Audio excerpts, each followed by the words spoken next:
Yeah, buddy. Yeah, buddy. I got the I got the raw pick on, man. Yeah, buddy. Yo, what is good, YouTube? What's up, PlayStation Nation? Boy, JayBari here. Welcome back to another. Oh, my chair going off. Hold up. Hold on. See my eyes? Y'all can see my eyes. Oh, look at these muscles. Oh, look at these muscles. Yo, what's good, everybody, man? What is up? What is up? Appreciate y'all coming through, man. Yo, getting Adventures of Elliot on Payday, as you should, man. Yo, Tia, what's good, man? I've been enjoying it. I've been playing it for quite a few hours now. And yeah, I think it's a pretty fun game. You know, the trophies definitely transfer over, or your saves transfer over from the demo. And yeah, got trophies to pop and all that, man. So we in there. Was playing it a little bit you know, before like my lunchtime. You know, Thursdays on lunch, I got to get my grilled shrimp salad, okay? My grilled shrimp salad. One of the best grilled shrimp salads ever, okay? I have to get that. I needs that. So I get my grilled, you know, shrimp salad, and I chill out a little bit, man. Yo, my bad, everyone.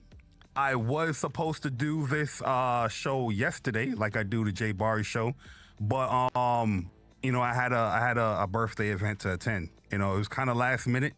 I did forget about it, to be honest with you, but when I was told, I was like, oh yeah, oh yeah, I'll be there. You know, so I had to dip out. So my bad. But we are here. We are here on this wonderful, cloudy Knicks Thursday. Okay. Shout out to the New York Knicks once again for winning the NBA championship. Amazing feat. 53 years. It's been 53 years since the Knicks won a championship. You know, I think the last time they went to the finals was what, in 1994, right? Was it 94 or 95? One of them years. I think they played like Spurs or something. And they lost that one. But I am not a Knicks fan, so I'm gonna be very transparent. I have never been a Knicks fan, but you know, you gotta give respect when it's due. So big shout out to the Knicks. Hopefully everyone that went out there, you know, to celebrate in the parade, everybody's safe. Even though I did see some videos where people were not safe. You know what I mean? Oh, 99, yeah, 90. I said 94. That was Houston, right? 94 was Houston. Matter of fact, Houston double back 94 and 95. Yeah, 99, the lockout season. Okay, yeah. Yo, MJ, what's good, man? Shout out to my man MJ, man. Let me mind my man MJ up. That's a good dude right there, man. That's a good dude. Yeah, 94 was the Rockets, and 95, that's when, you know, they won twice. I think they won twice in a row. You know what I mean? But yo, what's good with y'all? Yo, Lady Games, aka Ice Queen Gaming, what's good? Hopefully everybody's feeling good. You know, everybody's gaming. You know, everybody's happy. Everybody's getting the games that they're getting. You know, we just came off from a really, really high week with announcements that's happening out here. Wonderful announcements for everyone on every platform. You know, everybody got their exclusives. I'm happy that exclusives, you know, matters again. You know what I mean? Because before, not a lot of people was excited about exclusives. Oh, I don't have my light on? My bad. Not everybody was happy about exclusives, you know? So now we getting exclusives. Hopefully everybody's happy about their exclusives. Yo, Trav, what's good, man? What is good, man? Yo, Damien, Wagwan, Damien Macia. Yo, what's good, Damien, man? Yo, Damien said he back on COD with Modern Warfare 4, man. You know what I mean? He gonna be back on that COD. He said he ain't messing with Wolverine. He gonna be on that COD. My bad, Damien. My bad. Yo, Jiggery Pokery, what's good, man? Yo, but we got some things to talk about this JayBari show. Yo, yesterday's show was honestly gonna be a shorter episode. But we added a few things now to the show now that I had to delay a day later. But for those that are new here, once again, welcome to the JayBari show. This is episode 44.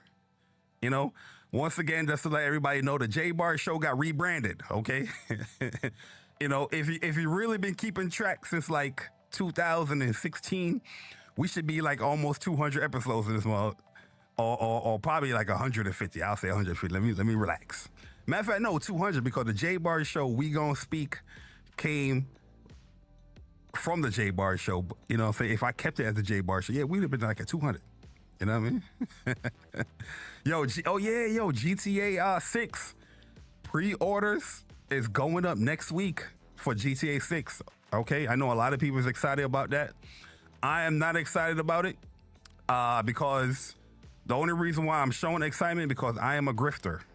Okay, I am a grifter, and you know, I want to grift off of GTA 6. I have no excitement for GTA 6, but guess what I did today? Guess what I did today, y'all? Guess what I did today? You know what I mean? Yo, Chips, what's good, man? Yo, Chips, did he go to the parade? Or nah, you chilling? Yo, listen, most people I know, you know what I mean? They gonna chill, man. You know, some people, they gonna go out there, they gonna go crazy. But, yo, most people I know, we gonna chill, man. We gonna chill, yo. I had people telling me, I had people from work that went there. I had friends that went there. I had a coworker, her daughter went there. But yeah, you know what I'm saying? Yo, Wolf, what's good, man? Shout out to my man, Wolf. You know what I mean? Appreciate you coming through. Yo, make sure y'all subscribe to my man, Wolf Gang Mishima. Great channel over there.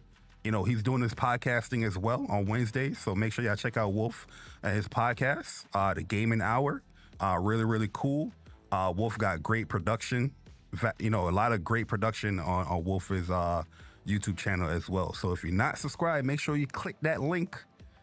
You see his name right there. Click the goddamn link and make sure you subscribe, man. That's a good dude.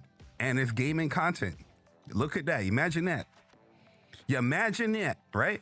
A lot of people like, where's the gaming content?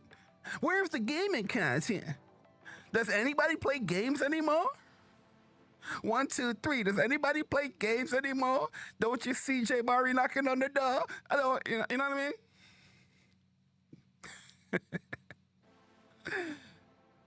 Yo, I'm everywhere all at once. Yeah, I see you. Okay. Yo, Jemiah in the building. Yo, Jemiah, what's good, man? Shout out to my man, Jemiah, man. That's my guy right there, man. You know what I mean? That's a cool PC gamer. But yeah, for me, guys, I'm letting y'all know I'm grifting off of GTA 6. You know, I'm not saying that I won't play the game, but my excitement level is not the highest for GTA 6. But I'm going to make sure I you know, I do my thing when it comes to GTA 6. So we changed it to the profile pic. What's the main dude character name? Oh, did this work? Oh, I don't think this is working.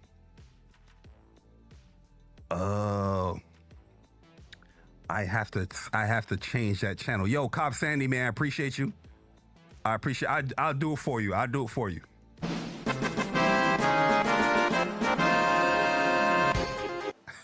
Yo, appreciate you rejoin the ranks of Soldier First Class. 24 months. He said, I'm getting GTA, but not pre-ordering. It's too early. Oh, see, not pre-ordering today. Okay, I got you. Oh, Jason. Yeah, Jason is the name of the character.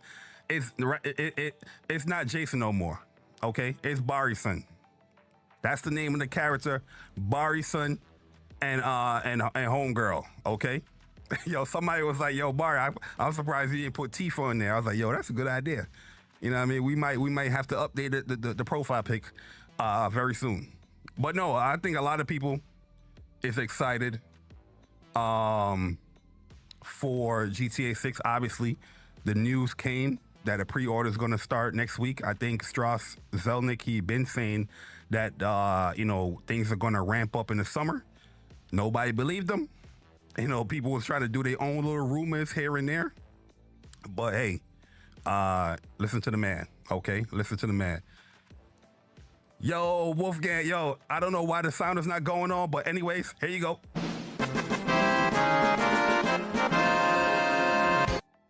Yo, shout out to my man Wolfgang, man. Appreciate you joining the ranks of Soldier First Class, man. Appreciate it. Let me make sure that working.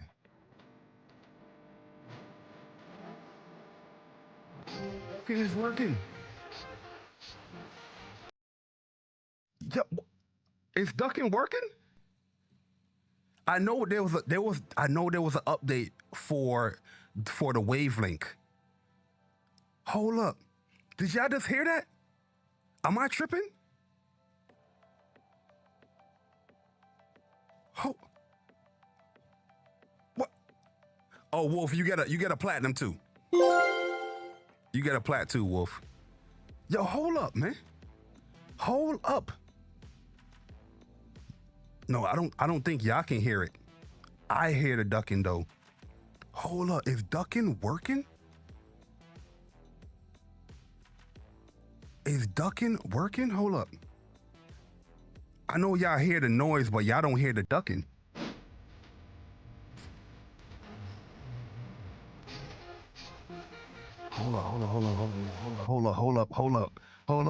hold up. Yo, ducking worked for you? Yes, yeah, because I know when I tried to duck in the last time, it was buggy, and they said that they sent up a patch update. I did see the patch update, but I haven't got to test anything after that. Hold up 1 second, y'all. Hold up 1 second. I want to test this real quick because this gonna change. This gonna change a lot. This is gonna change a lot, y'all. 1 second before we start the show. 1 second before we start the show, y'all. Hold up, y'all. Hold up. I apologize. Yeah, I know you are hearing it because right now I have my Stream Deck audio set to the OBS, right? But in the Wave Link app, I have my Stream Deck audio coming to me as well as my personal mix. But yeah, everybody's like, what the fuck is ducking? I'm about to show you what's ducking real quick. Hold on, yo. I'm gonna show you what's ducking. The last time I was testing ducking and it was just not working. It was like noises that you couldn't hear anything, right? Let me find like a game real quick. Oh, you know what? Let me play the God of War. La Fey. Right? Let's play La Fey and see if it works, y'all. Yo, I'm very, very excited right now. Hold up. Hello. Y'all hear that?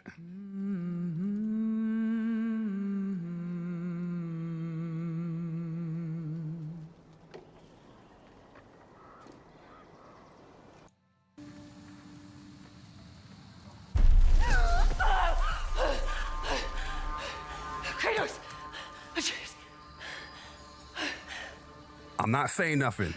Now when I speak, do you hear the volume of the audio of the YouTube video go down?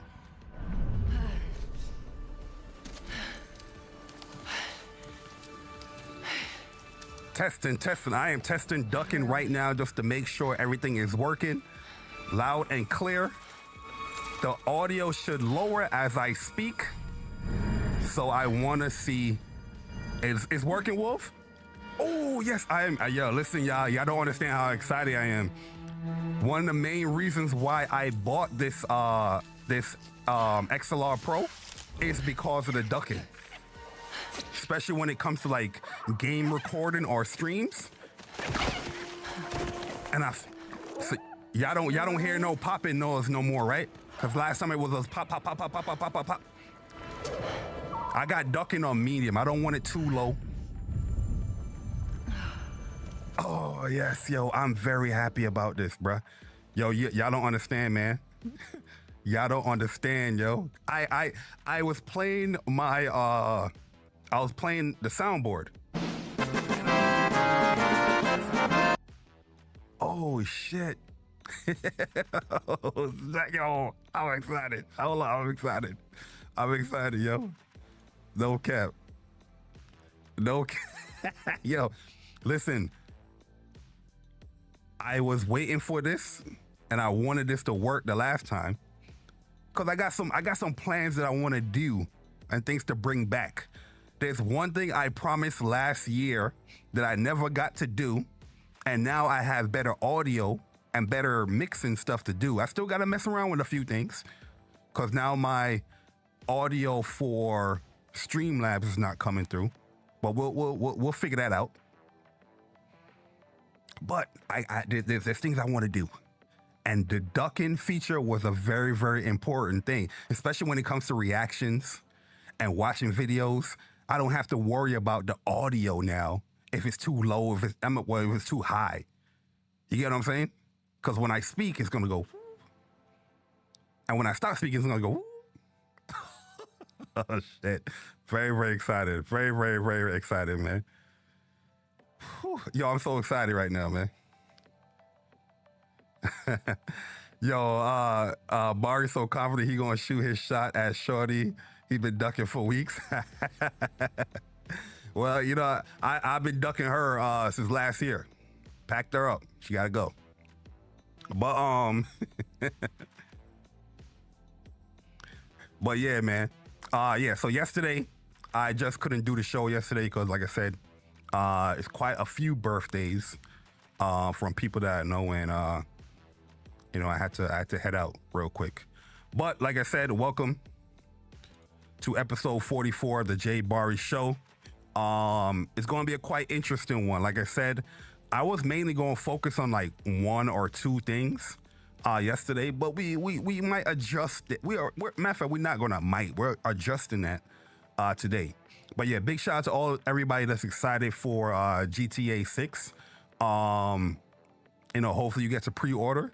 If there's a collector's edition or anything like that, hopefully you do get your chance to pre-order it, because I know if they do a collector's edition or like any special controller or anything like that, that shit is gonna go pretty quick. You know what I mean? So for the people that are really, really excited, for those things, I hope you really do you're able to pre-order. But yeah, once again, if you don't mind, hit the like button, share this joint out, get the people in here. Yo, big shout out to Stone too, man. Big shout out to Stone. She was streaming earlier today. If you guys are not subscribed to Stone, she does streaming on YouTube and on Twitch. But I think I'm just gonna share the Twitch page, because I guess if you don't mind, make sure you subscribe up to Stone. Yo, one thing with me too. Yeah, I might be going live. I don't know if she went live. Did it? I don't know if she stopped the stream because I was going live. Don't stop your stream if I'm going live. Okay, don't stop your stream, because I'm gonna shout you out. I'm gonna share your shit. So don't stop your stream. Keep it going. But I don't know what she was doing in the background. Okay, but big shout out to Stone. She got 2 new emotes on there. So if you're not like a member of her channel, make sure you're a member of her channel. If you got Prime or whatnot, she got some cool Sephiroth emotes on there.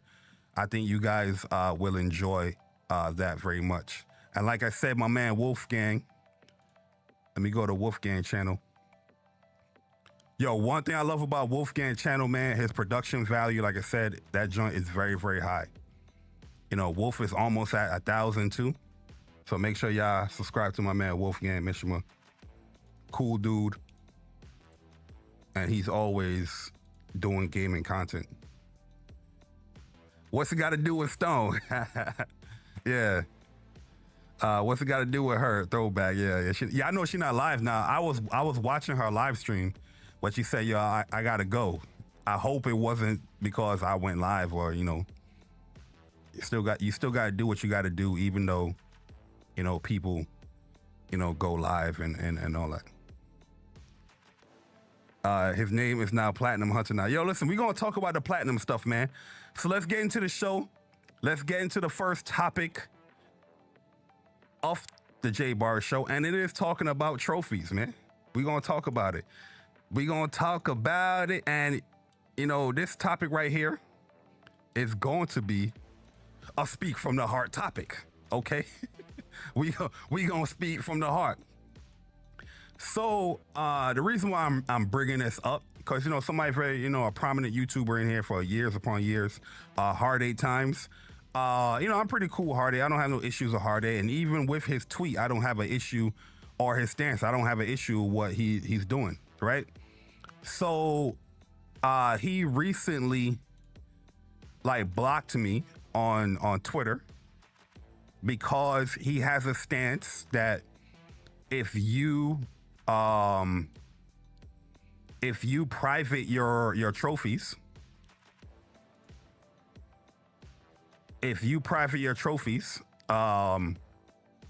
you are a fraud in gaming. And I 100% understand where this stance comes from, because there's a lot of frauds out here in gaming. A lot of the frauds in gaming definitely have their stuff private, right? Especially in the gaming industry. I understand why people in the gaming industry have their stuff private, because they do play games early or whatnot, and they don't want to be bothered with that stuff. But so I definitely understand and I respect it. Once upon a time, I was in this same bracket as well. You know what I mean? Where I was looking at people that private their stuff. I was looking at you very cautiously. You know what I mean? Like, why would you have your stuff private, you know, in gaming?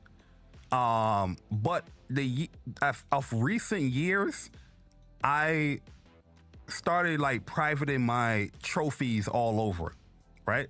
So before, when I privated, I just had it set to friends. And then, you know, certain things happen within the community, or certain things have happened from people I know and myself. And then I just started privating everything, just in general. So like when I first privated my account, I was doing so because I was doing a social experiment in gaming, you know, in gaming Twitter or gaming YouTube or whatnot. I was seeing that, yo, there's a lot of people that don't give a fuck about no trophies, bro. They don't care about trophies, you know? If it's private, if it's not private. When my trophies were not private, the conversation is, you know, especially when they try to compare, oh, you need to go touch grass. Oh, I'm not a trophy hunter. Oh, I don't go for platinum. Yo, real talk, as much platinums that I have or as much trophies I have, I'm really not a trophy hunter like that. I'm gonna keep it a stack. There's so many games that I have in platinum where I could, you know, I have those games like 60%, 70%, 80%, and I still haven't even platinum it yet. Like a perfect example, Pragmata. Pragmata, I need to do 2 more trophies. I need to do the epilogue and I need to do the hard mode in Pragmata, and I had the platinum. That's what, 80-something%. I can go back and do it, but there's other games that I wanted to play, I wanted to get done. You know, I wanted to hit on my priority list, and I'm like, okay, I will come back to it when I come back to it. And there's so many other games like that. That's on my trophy list where I'm like 80% of this joint, and I can just easily go back to it and platinum it. But when I do post trophies, when I do talk about those things, I remember having Twitter spaces about trophies and how important it is or how cool it is in the gaming community. Motherfuckers coming up left and right. Oh, I don't care about that stuff, man. I play a lot of multiplayer games, man. This and that. You know what I mean? And I'm just like, interesting. So at first, when I did it, I was like, all this knick-knack, paddywhack, give a dog a bone. Let me private my trophy. Let me see how people react. And they reacted exactly how I wanted them to react. They're like, oh, JayBari's a fraud. He got his shit private. Even though my stuff was private, I was always sharing majority of the things that I was platinuming. There's games that I platinum that I know people don't give a damn about, but like the big titles that are the games I'm highly anticipating, I will post that I platinum. There's games that I play from Kemco. Kemco is a small publisher that do these small JRPG type games. Some of them don't have platinum. Some of them have just like, 100%, with a gold trophy or whatnot. Some of them do have platinums. People don't care about them shits. You know what I mean? Yo, Sean, what's good, man? Yo, shout out to my man Sean, man. That's a true platinum hunter right there, right? So when I privated my trophy at first, like I said, it was just a social experiment when I did it. So I just wanted to mock people when I was doing it. I was like, oh, if you don't give a damn, I don't give a damn. You know what I mean? Kind of thing. Is it petty? Of course.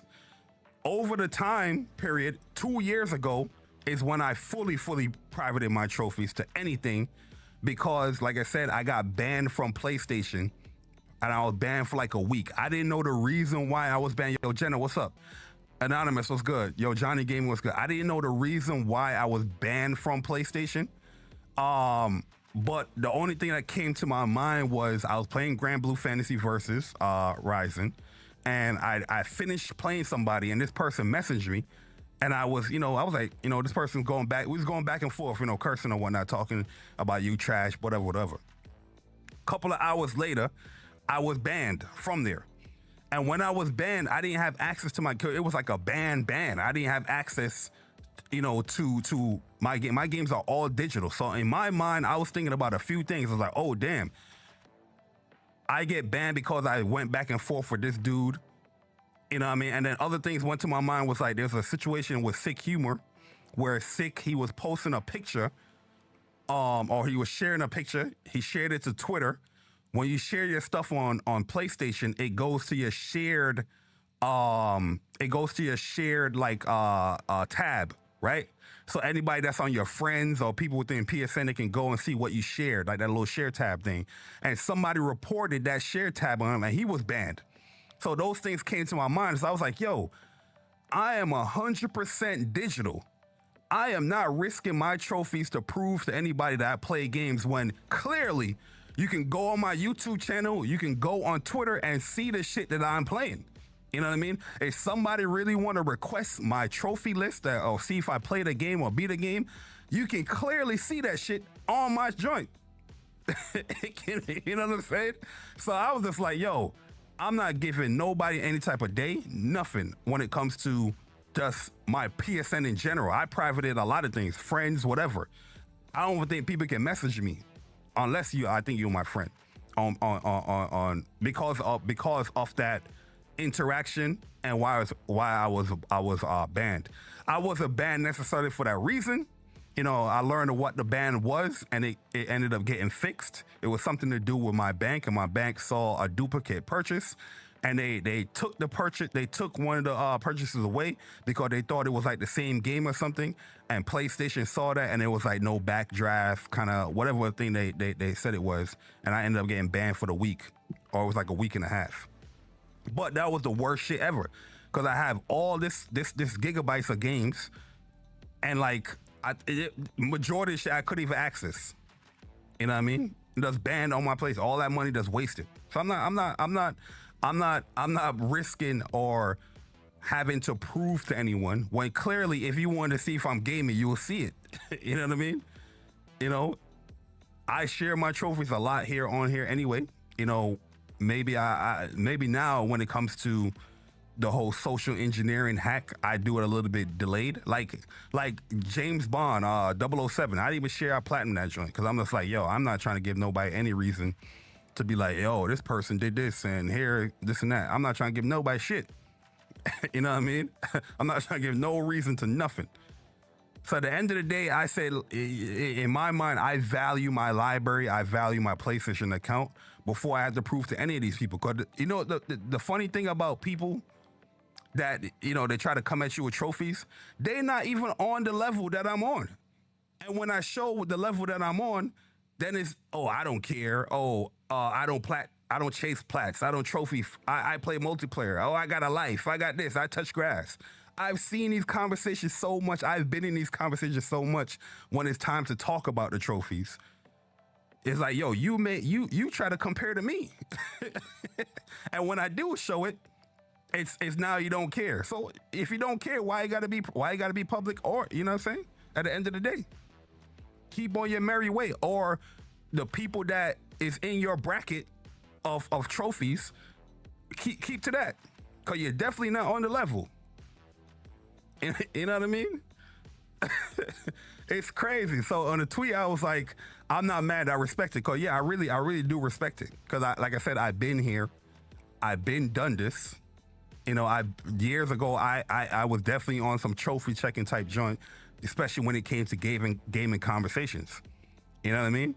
But when my trophies are public, they tell me to touch grass. Cause like I said, they will see my trophies like, oh, damn, this dude platinum this. Oh, this dude, you gaming on this. Oh, you play this type of game. Oh, you play this Japanese game. Oh, you need to touch grass. You need to these are the things I've experienced. You know what I mean? Or when I speak about trophies or platinums, they tell me they don't care about trophies. They don't chase plats. These dudes will come into conversations about trophies and platinums and will tell you right in your face, I don't care about this. I don't care about that. You know what I mean? Just a couple of years ago, when people was checking people's trophies, they were telling people that they was doxing them. Motherfuckers was coming in conversations, not playing any games. So I get it. The reason, I get it. I understand it. When my trophies, when I private my trophies because they tell me they don't care, I'm a fraud. That's not the only reason, but you know, I just put that there on Twitter. I'm not really explaining shit to people. They didn't say I'm a fraud. You know what I'm saying? They don't care about none of this shit right here, right? This this the last wrap up I even posted. I even stopped posting my wrap ups because that was another social experiment that I did where I was like, the people you share, the people you talk about, these are the people that don't share shit. They don't share no gameplay. They don't share the games that they beat. They don't share the games that they 100% or platinum. They don't share no wrap-ups to celebrate their gaming year or any of that. But you still do it. You still share these people. You have whole fucking podcasts about these people. You're sharing these people clips left and right on Twitter. Some of these people I have muted, I have blocked, and I can't even avoid these motherfuckers because so much people is just sharing these people. And they know these people are fraudulent, but you're still giving them what they want. The people that are valid, that are credible, you don't give two shits. So if I don't share my wrap up, if I don't share my trophies, you don't give two shits about that. You care about the motherfucker that is the fraud that's sharing a gaming opinion. You know what I mean? When I do stuff like that, when I post stuff like this, they're non-existent. They're nowhere to be found. You know what I'm saying? There's nowhere to be found. Somehow they missed these tweets. Oh my God. Somebody post that they block me because I private my trophies. Oh, he's a fraud. He don't play no games. Shut your ass up, please.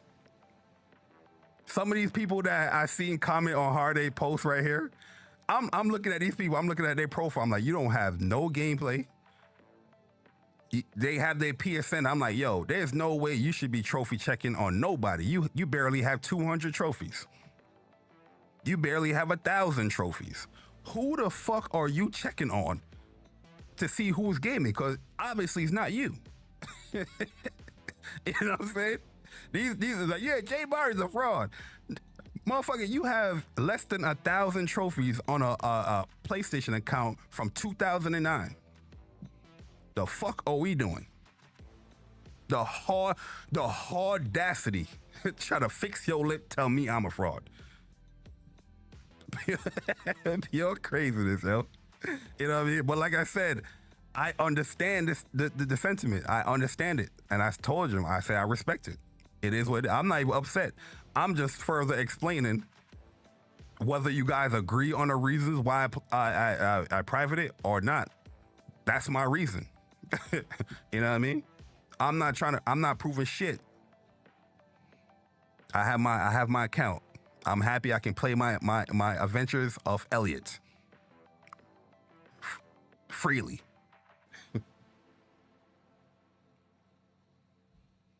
Bro, I'm like 16,000 trophies, and that's not even crazy compared to a lot of people.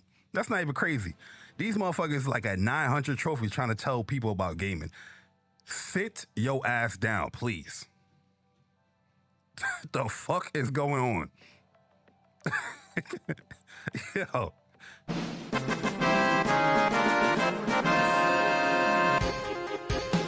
Yo, appreciate you, man. Appreciate you, man. Rejoin the ranks of Soldier First Class for 2 months. Is a shout out to Gears, the time exclusive. Yo, we gonna talk about Xbox, man. We gonna talk about it. Xbox had a rough week. And we gotta talk about it. It's in the gaming news. People gonna see this, they gonna be like, man, look, he just talking about Xbox. Shut your ass up.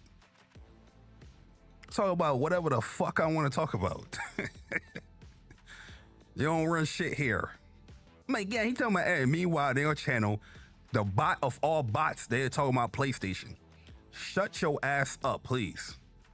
You talk about PlayStation, you don't have no experience on the motherfucker. At least I play some of these Xbox games to speak on it.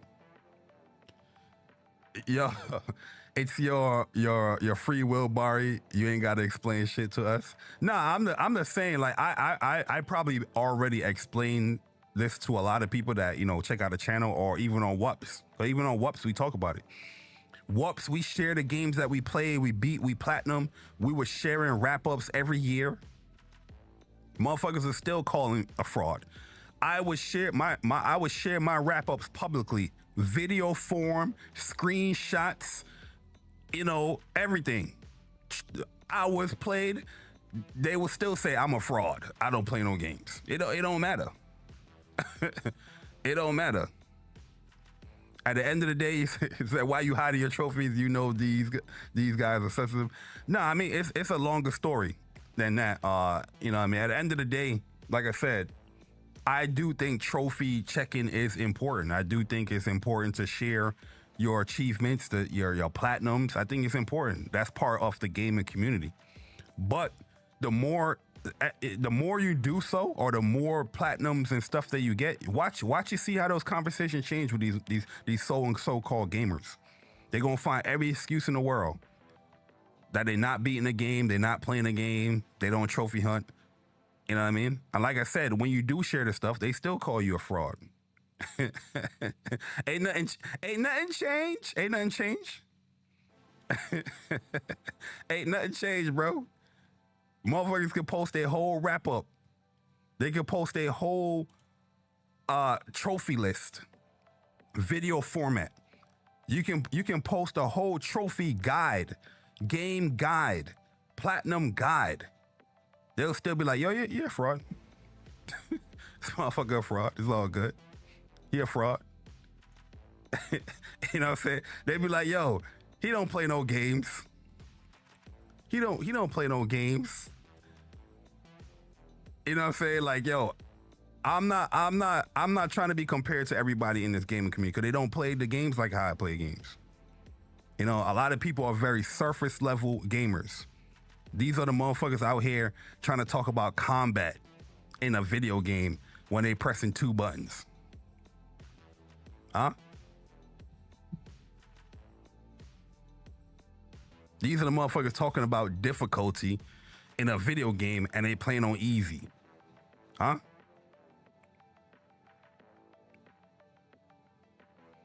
We're not on the same level, man.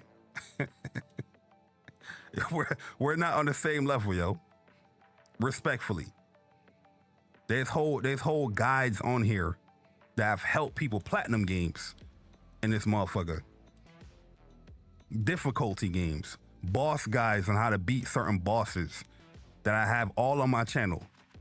Kingdom Hearts level up systems, Kingdom Hearts plat run, Kingdom Hearts secret bosses and tips and tricks. You can have all this shit on your channel and they'll be like, he's a fraud, he don't play no games. How to get the platinum in I Am Setsuna, how to get the platinum in Lost Sphere, how to complete certain bosses in Oninaki. He don't play no games. He a fraud. Yo, Persona, what's good, man? Yo, Kendra, what's up, Kendra? You know what I mean? Yeah, Wolf. These are the same people playing Final Fantasy VII Rebirth Easy Mode talking about, man, I wish this game was harder. But you platinum a hard-ass game in 2 days. We're not the same. I don't want to be compared to you.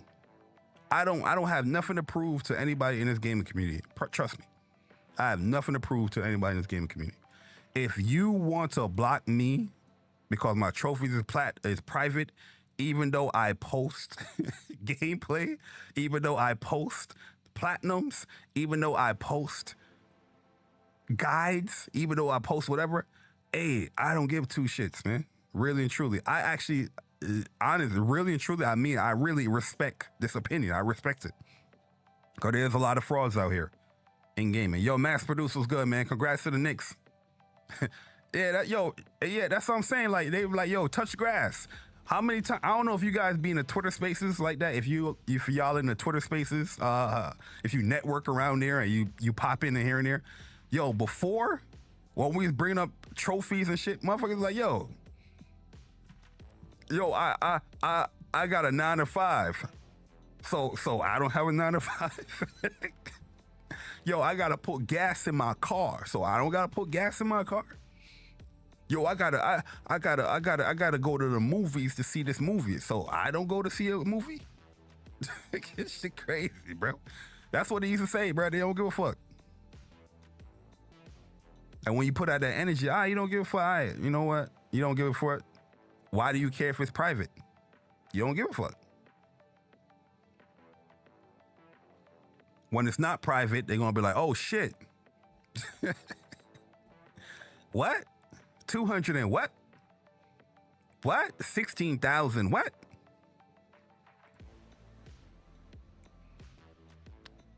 That's my speak from the heart. That's me addressing the whole private trophy shit.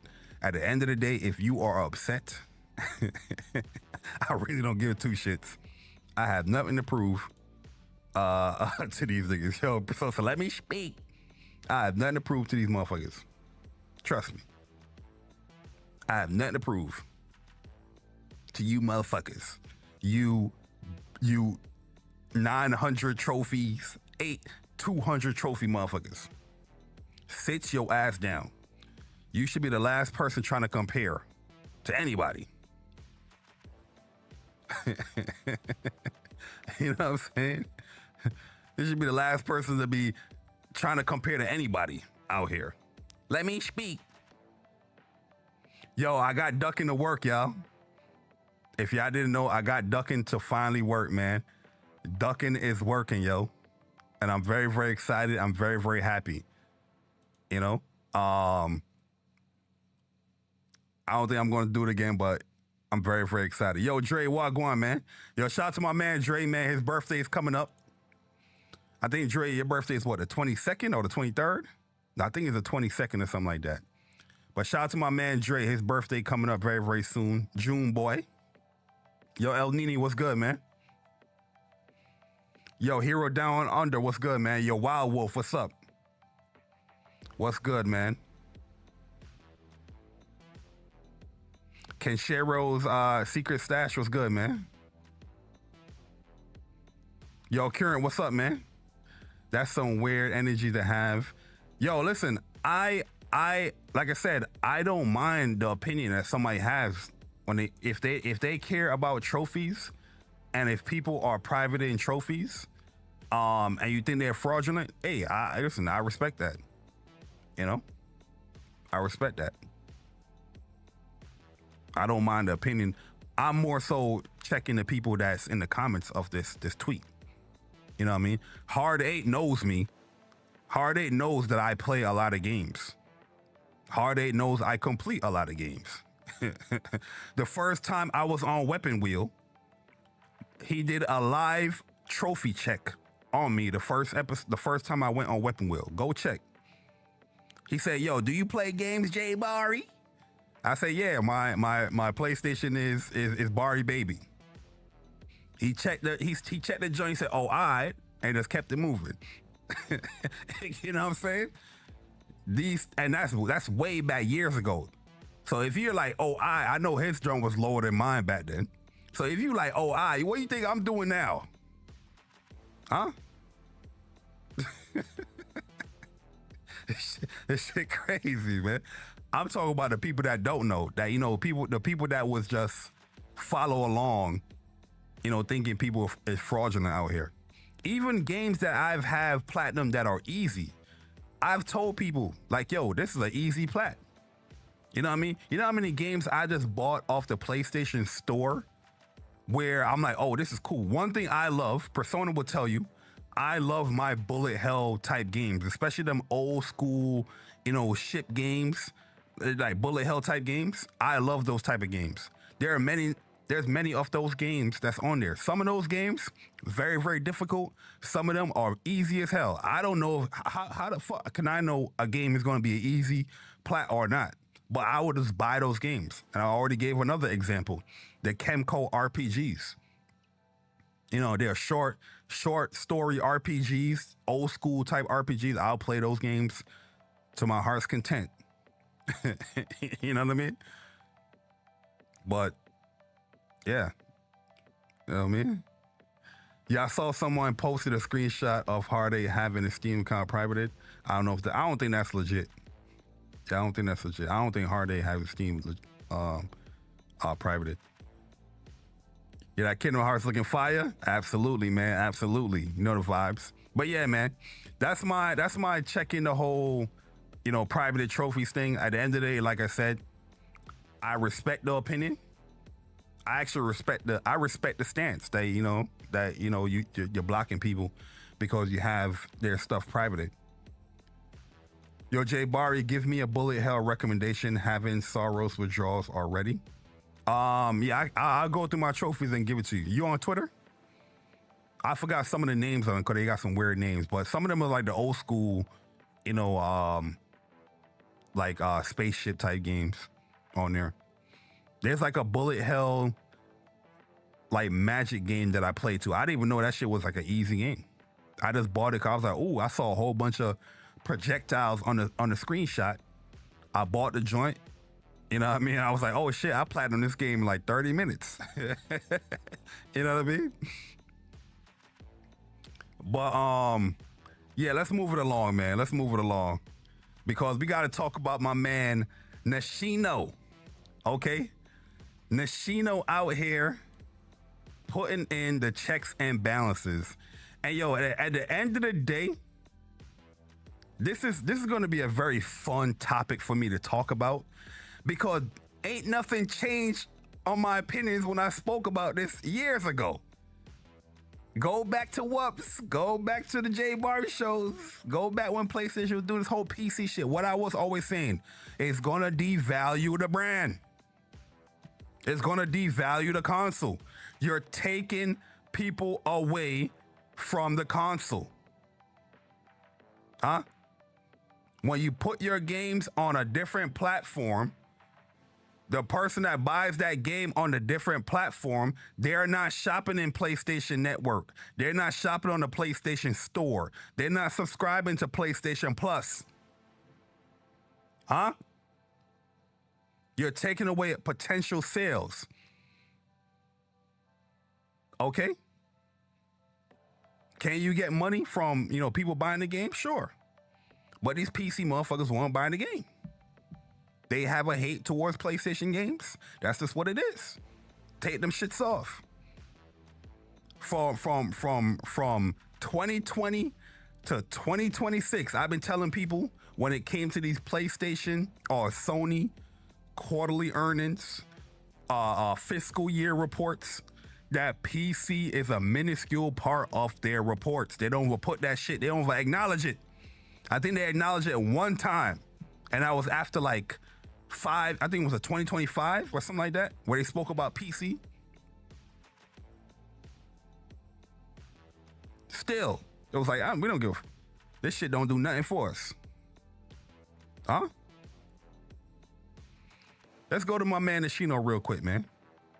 Oh yeah, Luna Abyss. Yo, Luna Abyss is a game that I bought. I haven't like really played it so much. I heard it was a short game though, but I do have Luna Abyss as well. I gotta start that one day. But here's a tweet right here. Shout out to my man Genki, you know what I mean, for doing the translation, because this was a Famitsu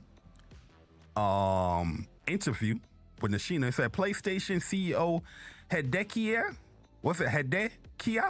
Nashino says he believes game consoles need to be, he said he still believes game consoles are needed to play games and wanted to provide new experiences like portable play that fit modern lifestyles.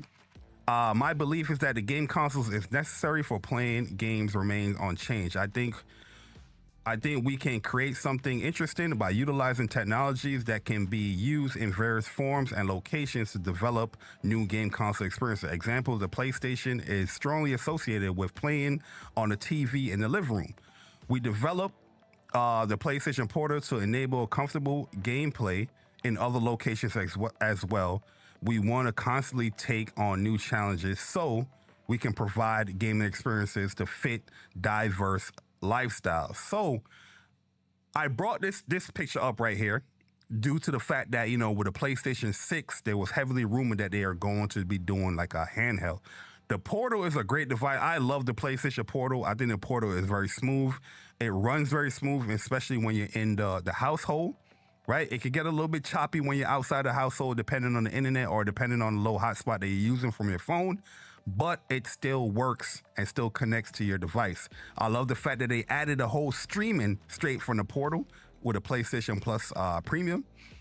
Big game changer for a lot of games for me, especially when it came to the Wild Arms stuff. I was able to grind a lot of Wild Arms while I was playing the Portal. God of War Sons of Sparta is a game that I played solely on the Portal. I have never booted that game up on my PlayStation 5. God of War: Sons of Sparta. Right? I still got to go back and beat that too, by the way. But the next tweet I'm going to share falls in line with what I've been saying about the whole PlayStation and PC. So this guy right here, Erratic,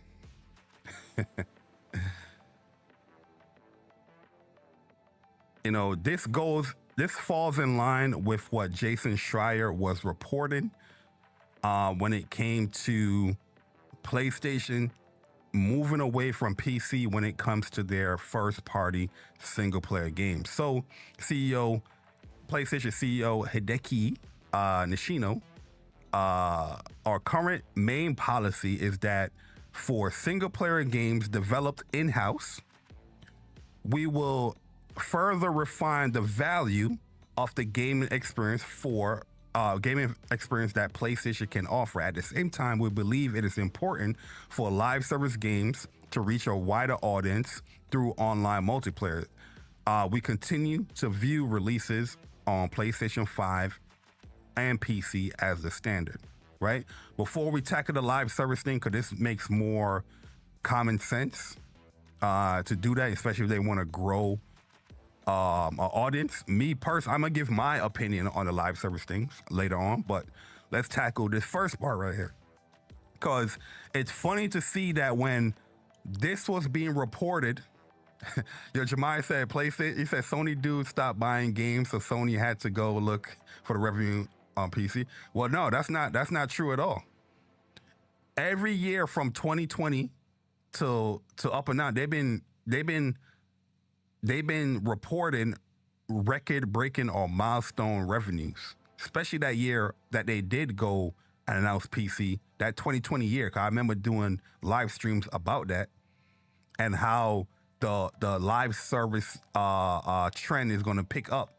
And I told people, I said, yeah, PlayStation making a lot of money, but just because something is popular, that doesn't mean that you want them to just follow the trend wholeheartedly. And I brought up Fortnite. Fortnite is a popular game, but do you want every single game to be Fortnite? I'm pretty sure no. But, the argument that a lot of PlayStation fans was having back then is like, oh, but PlayStation is making the money. Okay, they're making the money, but it's going to come stagnant. It's going to come stale as far as what they're delivering when it comes to games, because they're going off of what's popular and not what's unique. Hence the Fortnite example. You know what I mean? Yo, shout out to my man Chuck.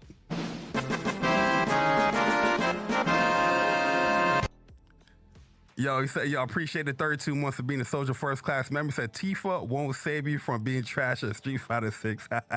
Yo, listen, I'm a Yasmin main, Chuck. Chuck, man, when Yasmin come in and when I send that text message, just let me know. Just let me know. Let me know, because I'm seeing a few things about that character that I like. When I read the description on that character, I said they're talking to me. I do, really and truly, I do be playing Street Fighter here and there. Like when the new characters come out, I do the trial shit. I try to do stuff that I see on Twitter. I just don't be playing it though. I'm gonna keep it a stack. Yo. I just don't be playing it. I just be like, yo, let me train. I do training for like 2 hours. I do a combo. I was like, okay, cool combo. Then I keep it moving, man. I definitely need to start just getting back into that groove of just playing, more when it comes to fighting games. Cause yeah, you're gonna need the experience, regardless of how much you do, training room and all that bullshit. You're gonna need the experience, and hopefully, with games like Avatar, Tokon, will get me back in that vibe, man. I've been on a real low when it comes to fighting games, man. You know what I mean? And I told people, what was it, 2 years ago, like after Evo? I hate the patch culture, man, of fighting games, though. I hate the patch culture, man.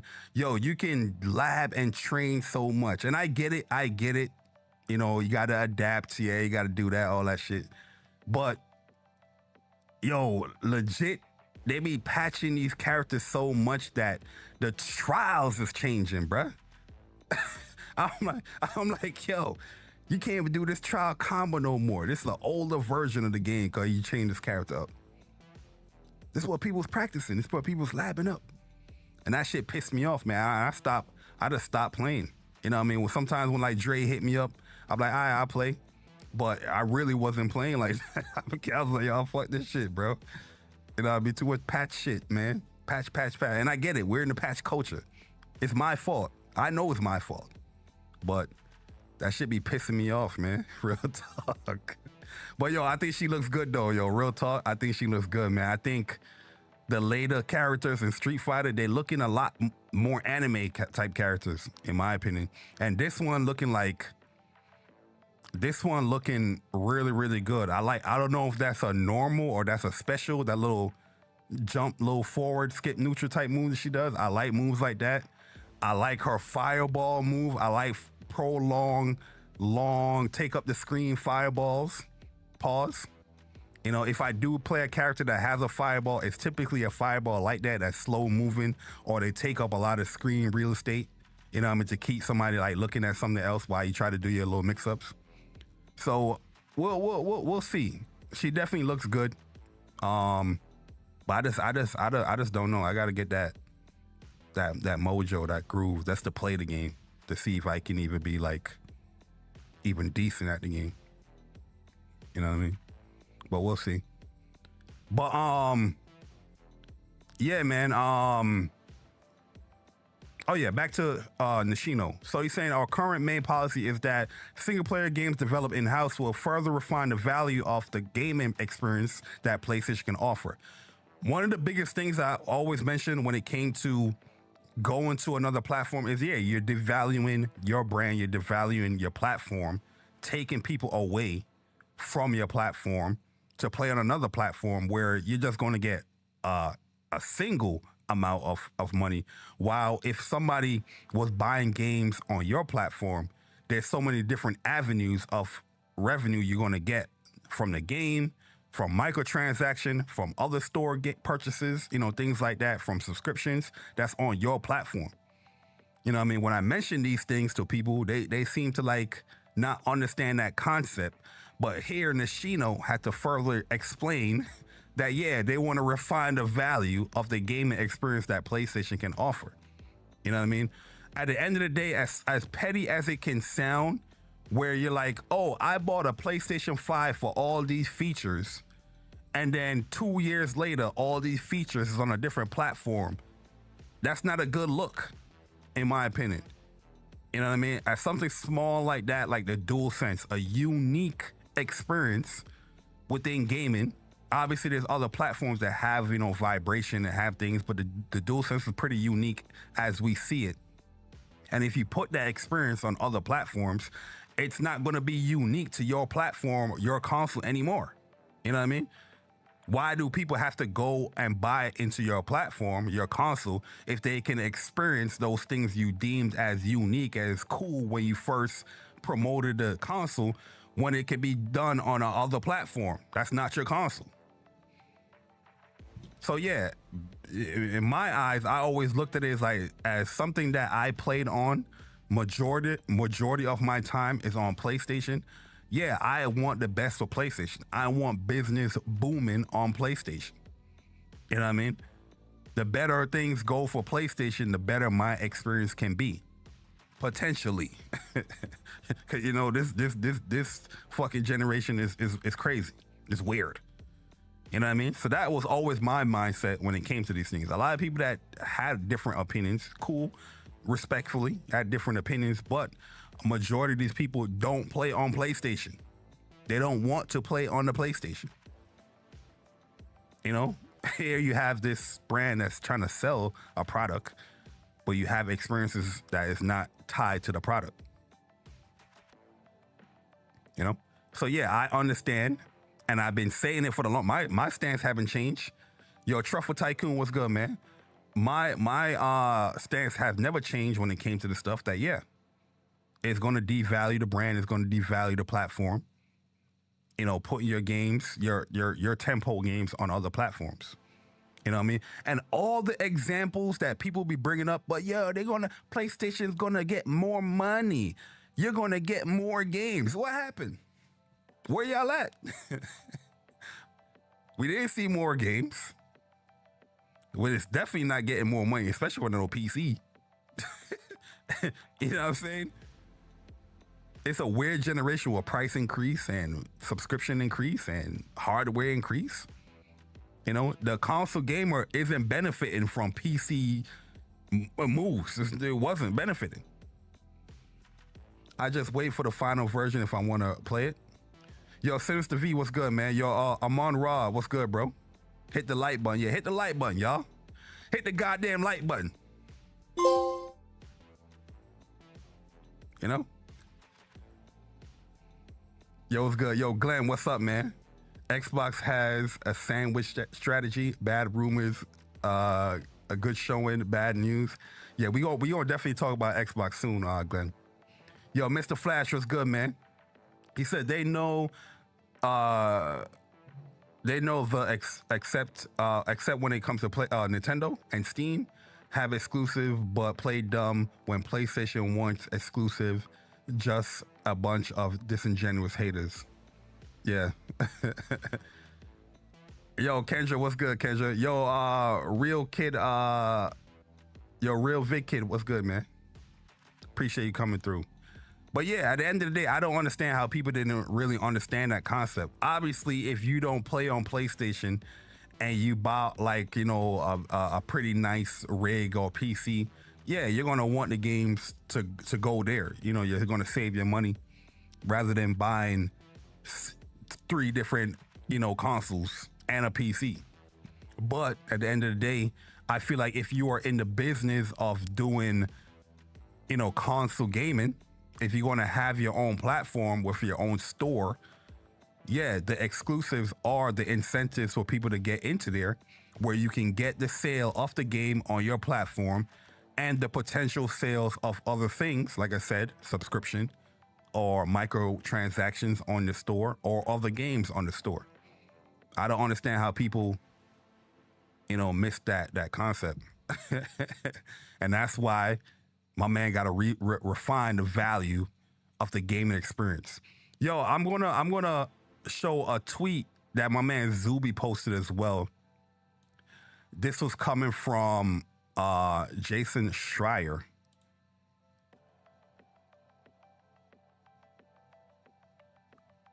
Yeah, this is coming from Jason Schreier, where he says, Jason Schreier, I guess they're not going to lay this out publicly, but there's no ambiguity in their strategy. During the town hall weeks ago, Herman Host told staff that their single-player narrative games will be PlayStation only, and he explained that they were inconsistent with their PC releases. They did not make enough money, and they wanted to keep their IPs aligned to their own platform. Confirmed this with 2 people who heard him say it. There's no case by case there. Okay, yeah, because I've seen a lot of people trying to swing what Nishino was saying by case. I'm gonna go to that tweet as well. So yeah, Jason Schreier has doubled down once again about this town hall meeting that Herman Host held for, you know, on the PlayStation, you know, I guess SIE. And yeah, he's saying that, yeah, there's no case by case. Single player games that they create, the narrative games, are going to be PlayStation only, you know? And like I said, I've been told people they didn't make enough money on PC. I mean, it was clear as day. It was clear as day, like I said, with their financial reports. I don't know how people don't know how to report these shits or look for the certain numbers or, you know, the certain trends when they post these financial reports. But yeah, that's the thing that people seem to be leaving out all the time. And that's one thing I didn't leave out, is when it came to PC, they barely reported it. They barely said it. You could tell it wasn't making no money. Normally when companies do something like that, where they're not really reporting it, but they're trying to mix it in or just try to blend it in somewhere, yeah, you're not making enough money there, and they're not trying to make any type of, you know, potential investor see some type of red mark on them selling them on the platform or selling them in the company. You know what I mean? PC dudes all have potatoes. Also give all of their money to NVIDIA. Yo, it's not a bad idea to buy your game and support your hobby. Yeah. Yo, like I always said, man, support the developers is basically saying support the games that you like. You know what I mean?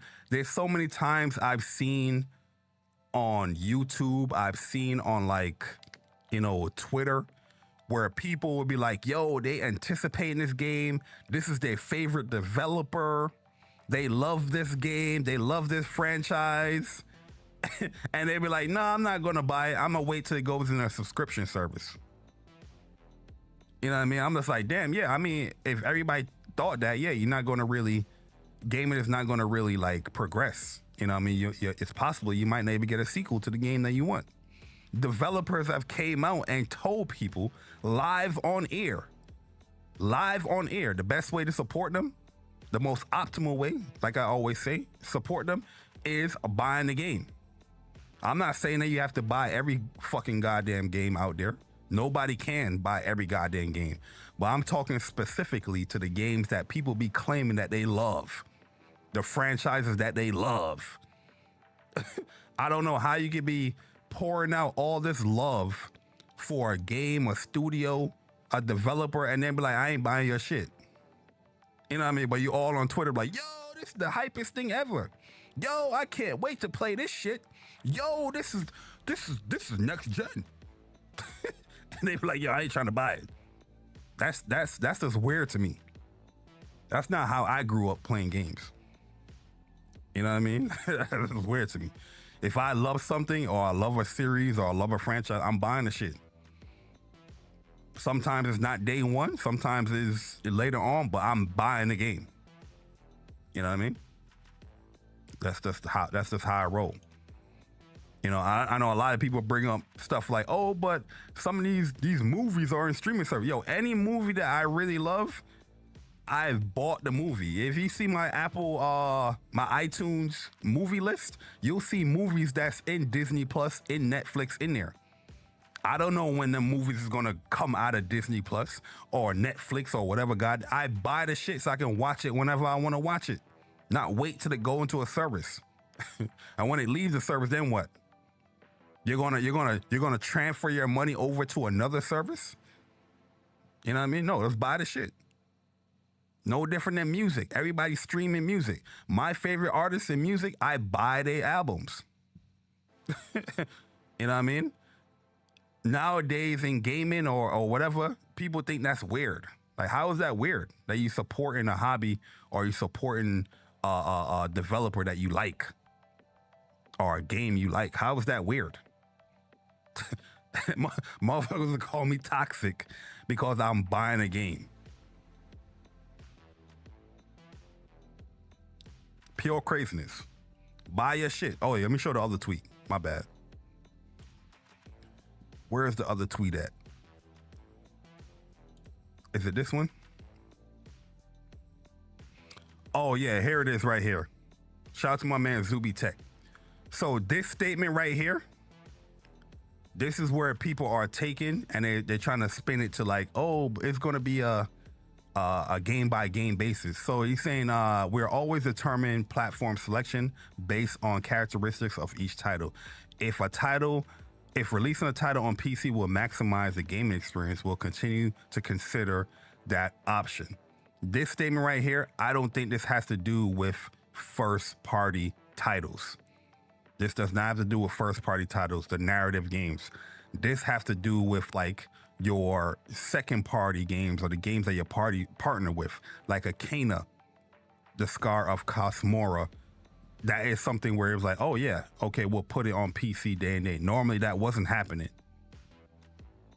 You know what I mean? That is a game that PlayStation is publishing, they're funding, but it's still launching on another platform with a console. That's what I think that means. That's why they saying here, our current main policy is for single player games developed in-house. We will further refine the value of the gaming experience that PlayStation can offer. At the same time, we believe it's important for the live. You see how specific he was here? Specifics. He was here. Important for the live service to reach wider audience through online multiplayer. So we continue to view releases on both PlayStation 5 and on PC as a standard, regardless of the platform. We'll make the decision based on the principle of delivering the best possible gaming experience that maximizes each title unique features. You know what I mean? Like at the end of the day, if you're trying to sell a console, the PlayStation 5, you have to have those unique features on there tied to the PlayStation 5. I get what they was doing with the DualSense, where it was like, oh, we're doing PC, we're gonna want the DualSense experience on PC, but yeah, that takes away the uniqueness of the console or people buying into the console if that's something that they can do outside of the console. You know what I mean? At the end of the day, everybody have different reasons on why they're buying a console. You know, as small as it can be, somebody could buy it because of the unique shit what the DualSense do. But knowing that the DualSense is not solely tied to this console, that could like, oh, I don't have to buy that console. Let me go get a PC or let me go get this. You know what I mean? That's what I'm talking about. But very, very happy to see that PlayStation actually acknowledging the fact that, yeah, they have to bring value into the gaming experience on the console. There's no way you're gonna put your games out anywhere and people are gonna say, oh yeah, the PlayStation console is gonna live forever. No, look at the turmoil that's going on over there at Xbox. You see the clusterfuck that's going on over there? You would think everything would be peaches and cream over there when motherfuckers go on multi-platform, right? That's what everybody wants everybody to do. Put games everywhere. Why are they going through so much clusterfuck? You know what I'm saying? You got to bring value to that platform, man. You got to bring value to your hardware that you are creating and putting out there. If you don't have unique, exclusive experiences, you're gonna fail. We've seen it before. You're gonna fail. There's no way PlayStation, there's no way Nintendo is looking at the news that's going on with Xbox and be like, yo, yeah, we're gonna do that. There's no way, bro. Yeah, you know what we're gonna do? We're gonna follow exactly what they're doing. Who the fuck gonna do that, man? Respectfully, it's not looking good. So I'm very, very happy to see that Nishino, Herman, where is Herman Host? That's what I need to see. Where is Herman Host? Herman Host, I'm happy to see that these guys are out here letting letting PlayStation know this is what we're doing going forward. You know what would be fire? They come out and be like, yo, PlayStation fans, we heard you. We apologize, man. We don't know what the fuck we was doing. You know what I mean? Only on PlayStation is back. Yo, see how we put that only on PlayStation. Only on PlayStation is back. Yo, you know what's crazy? You know what's crazy? Let's get into some accountability for a second, right? Let's get into some accountability for a second. I want to talk about some accountability because Jason Schreier did his tweet again. Oh, my bad. Did his tweet again, right? Right? Yo, Kendra said, we don't play like that over at Nintendo Empire. Yeah, Kendra, exactly. Imagine Nintendo was like, yo, let's do what Xbox is doing. You know, I think that strategy is gonna work for us. You know what I'm saying? Like, what the fuck? But let's talk about accountability for a second, right? Jason Schreier came out months ago and he reported the news that, you know, this is what's happening within PlayStation. There was a town hall meeting and Herman Host said they are done with PC gaming when it comes to their single player narrative tentpole games made from PlayStation Studios. A lot of people was telling Jason Schreier that he was wrong. That Jason Schreier is incredible. If this news was real, why isn't PlayStation reporting it? This is fake news. Now we see that what Jason Schreier was saying was true, with Nishino backing that up or actually reporting it in an interview. And then Jason Schreier coming again to tell people that, hey, I'm doubling down. There's no ambiguity here in their strategy. They're telling you straight up, single player narrative games, it's only on PlayStation. That's what was being told. Right? You think those people that was calling out Jason Schreier, making videos, making fun of this guy, saying, you think they're going to be like, hey man, you know, I take back what I said about Jason Schreier when he was reporting this news. I take back calling Jason Schreier a liar. They're not going to do that shit. They're just going to keep it moving and go on to the next bullshit, you know, that they can dig up. You know what I'm saying? They're going to continue to the next bullshit. I don't know how many times this man have to prove to people that, yo, when he reports shit, 90% of the time he's reporting something, it comes true. You know what I mean? Like, he's not going to tie his name to something that he feels like this is not going to happen within the industry, or what this is not happening now within the company. You know, that doesn't mean that you have to agree with everything Jason Schreier is doing. I'm just reporting the news. The man is pretty on point. Remember when he reported the whole Naughty Dog crunching? You remember that? Everybody was talking about it. Everybody was reporting it. Yeah, Naughty Dog, they was like, yeah, we're done with crunching. And now we don't have Intergalactic, the Heretic Prophet. Thank you, Jason Schreier, for exposing Naughty Dog.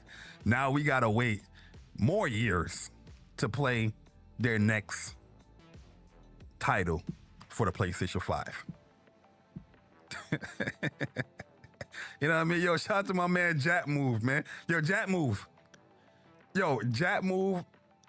I need a Are We Live, bro, from Jack Move. My bad if I went live, Jack. I don't know if he went live, but I need a Are We Live from Jack Move. I need a Persona Speaks. I need them shows, because at the end of the day, the people that stood 10 toes down on their beliefs on what PlayStation should be doing, look what happened. He said, yo, PlayStation sales, software sales declined since 2020 every year. They're putting their games on PC in 2020. Yeah, not a coincidence. Exactly. Yeah, if you're putting your games on other platforms, yeah, it's gonna dwindle down. That people are gonna, okay, I'm not gonna buy this game. I'm gonna wait until a PC release. And even when the PC release happens, what they do, they either pirate it or, you know, whatever they do. Huh?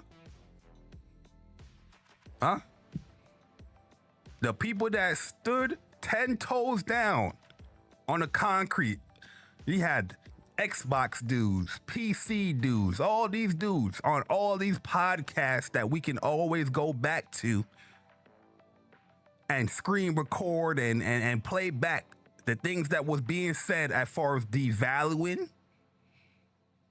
the things that was said that you're devaluing the brand, taking away sales, the caring of the brand. If you put games on other platforms outside of your own, you're missing potential sales on subscription, on microtransaction, on other games within that PlayStation store. Look what's happening now. Huh? Yo, Muck, Wagwan, Muck, let me see ya. Yo, Vipery, what's good, Viper? Persona, spark it up.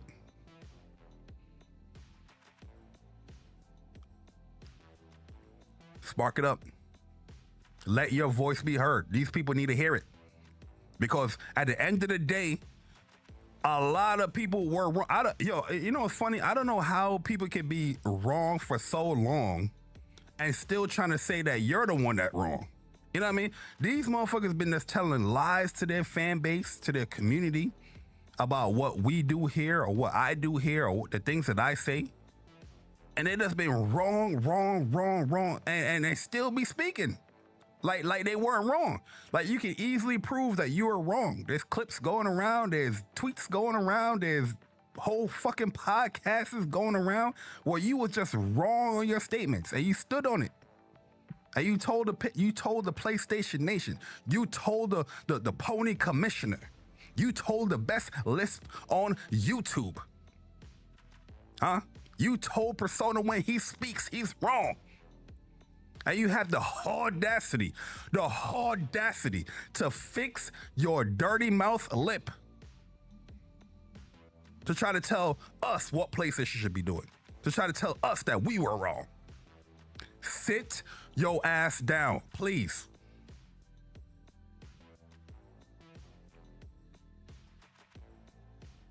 Your nasty green fungi lip. Huh? Out here, there's wrong information.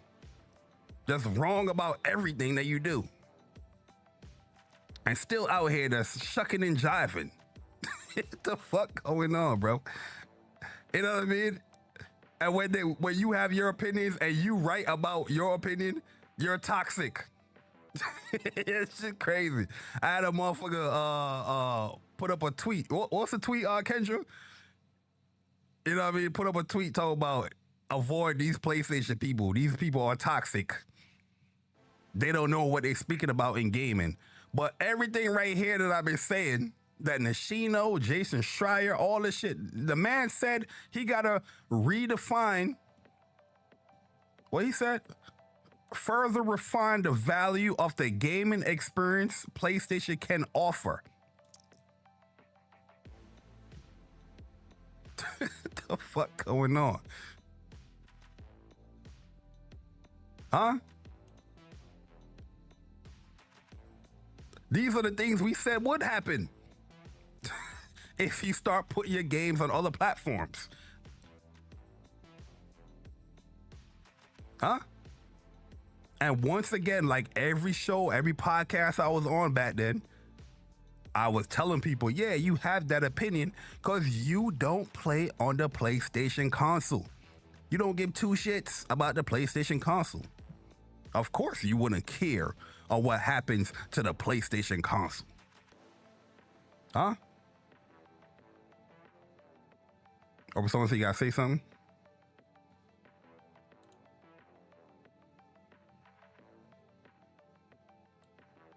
This shit crazy.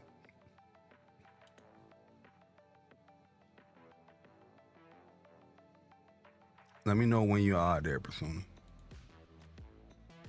This shit crazy.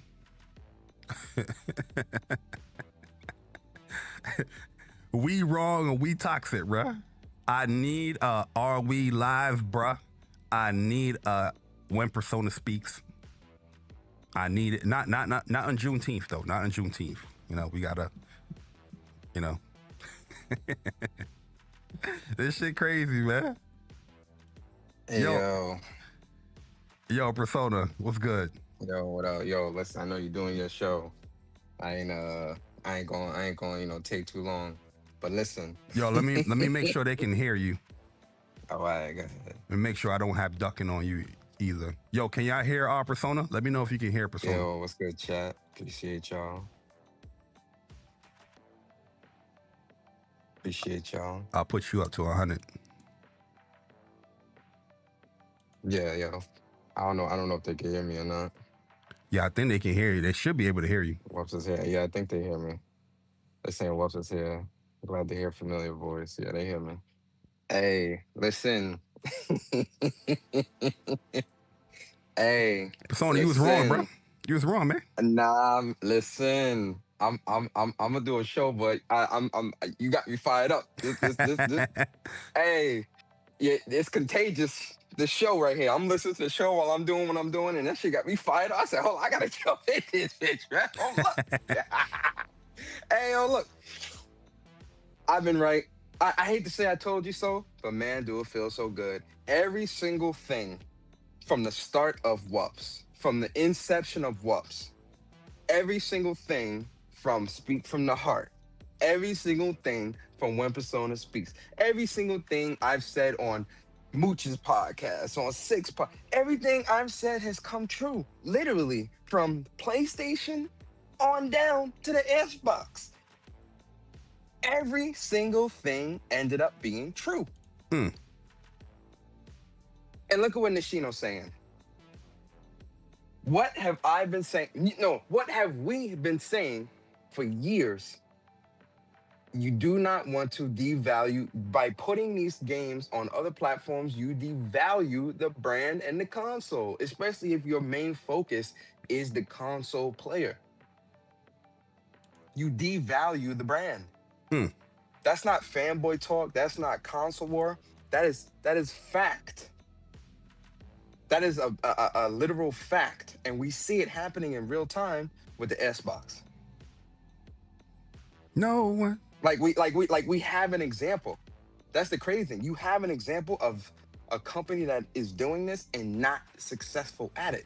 Then you have PlayStation pivot and start doing it, and they aren't even successful at it, and they are the market leader within the console space. Mm. And if people are telling you, oh, well, it needs to be in day and date. Oh, really? We also have an example of that from another company where that is not successful. Would you like to know where that is? It starts with an X and ends with an X. Uh-oh. Hey, yo, Game Type, don't tell that lie. He said, yo, Bari been championing that PC stuff for PlayStation. Don't let him lie to y'all. Listen, when they put that Horizon on there, bro, I remember when Kofi was doing his podcast back then, I was on Weapon Wheel. I was on a lot of podcasts back then, letting people know this is a bad move. Huh? Absolutely crazy, Bari.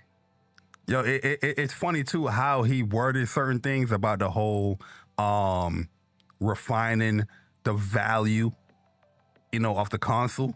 Because I'm like, yeah, bro, like, what you think going to happen? You know what I'm saying? What do you think is going to happen, bro? And all this talk, because one thing I know you always ask too, right? How does the PlayStation gamer benefit? All this talk from years and years and years that PC dudes are saying, all these dudes are saying, oh yeah, the PlayStation, you're gonna benefit. You're gonna get more games. There's gonna be more money for you guys. It's gonna. That was bullshit too. None of that comes true. Bullshit too. All of that was bullshit. That's all. That's all the talking points that. Oh, feel good about what's going to happen, while I bash the platform that this is happening, too. It's just crazy. That was bullshit too. You understand?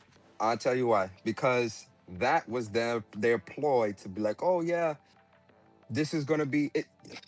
Man, I don't want this your show, man. So I ain't gonna get too much like a New Yorker, because you know what I want to say. I know you know what I want to say. He hot off the Knicks parade. Yo, listen, I watched that Knicks parade earlier today while I was working. Man, that joint was fire, man. I ain't gonna lie, that joint was it was cool. I saw my boo Alicia Keys. I was like, yeah, I'm happy. Yeah, beautiful. You had I'll phrase it like this. You had people in this space that was telling you that it was anti-consumer to have exclusives.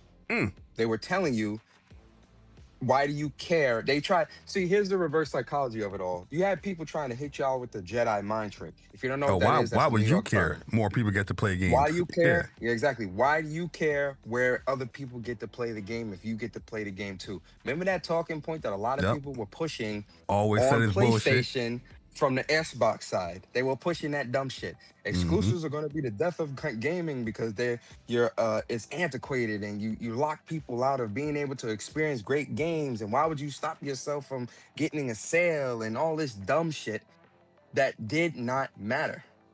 It was absolute buffoonery, clown behavior. But this is the talking points that people were pushing. And then fast forward to now, a lot of those same people have switched their tone. The exclusives are great now. They switched their tone. And now they're telling you, hey, Persona, we toxic though. We toxic. No. You know? No, it's not about being toxic, man. We're grifting. People gotta stop that too. It's nothing to grift. Grift what? I'm not making nowhere near as much content as I used to do. And even when I was making content back in the day, grift what? Hey, listen, one thing I need you guys to understand, I hate to go on my soapbox, Bari, but look, give me a little rope. Yeah, there you go. Pause. There are, I can guarantee you, in this community that we have been in for years and years and years, there is nobody in this community that has given more than you and I back to this community. I will bet the farm on that. That all I these mean, people I that are think talking like that. we're up there, but there's people that give a No, lot away to this no, community no, too. no, no, no. I'm talking. No, no, no. I'm talking about going back to the TOA days to now. Oh, the tournament days and all that. Yeah, okay. There's nobody in this. Yeah, that's a different beast. But that's what I'm saying. There's nobody in this community that was given more than you and I. And I wasn't asking for nothing in return. Just say, come show up to the tournaments. Come enjoy gaming, enjoy life. We all enjoy video games. That's all it was. Wups. Wups, we was doing the Wups giveaways and all this other shit. You've done giveaways on your personal channel. I've done giveaways on my personal channel. All in the name of just enjoying, the showing appreciation to the community and just showing appreciation and the love in the name of gaming. What? Grift. That don't matter, Grift bro. what? That don't matter. You're a grifter. Grift what? You like listen. I'm I'm a very man. humble guy. No, listen. I'm a very humble guy. I'm an extremely humble guy. I don't need to grift a motherfucking thing on this goddamn internet. You understand me? Let me explain something. Let me be very, very extremely clear to you motherfuckers. I don't need to grift a motherfucking thing. He said not a nutter butter? I don't Fuck need you to grift talking nothing. about. Fuck you Trust talking me. about. You heard? Crazy. You heard? Listen, man. Yeah. Crazy. Listen, man, let me chill, man. Let me not get up on my soapbox. Yo, I seen a post, they were saying like, yo, avoid these people are grifters and toxic and shit. I'm still waiting for like an example of people thinking I'm toxic for what? Cause I'll make a joke about Xbox. I make jokes about PlayStation too. You remember that? You remember that era in Wups where people was like, man, yo, Bari, Persona, you guys are being so critical and joking on PlayStation and this and that. You know what I mean? I joke on many shit. You know what I mean? Yeah. Do I have a certain opinion about Xbox? Yeah. Yo, bro, I invested a lot of money in Xbox. Of course I'm gonna talk about this shit. Them motherfuckers had me buying 3 consoles last gen. Huh? Yo, Teezy, what's good, bruh? Yeah, shout out to my man Teezy, man. Y'all know my man Teezy's real happy, man. Yeah, he getting his Grand Theft Auto 6, bruh. I know he happy as fuck. Oh yeah, I know he hype as hell, man. And it's in the city. Yo, we might not even hear from Teezy.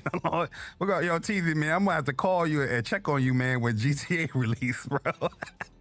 We might not even hear from Teezy, bro. Real talk. He gonna be in Florida. He gonna be showing Kendra.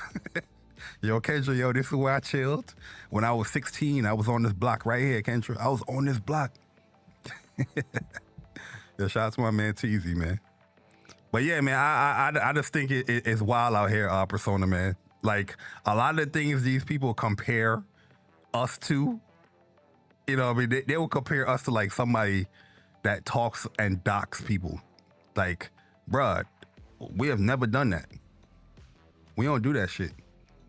Me talking about a box is something different than, going personal jabs and shit.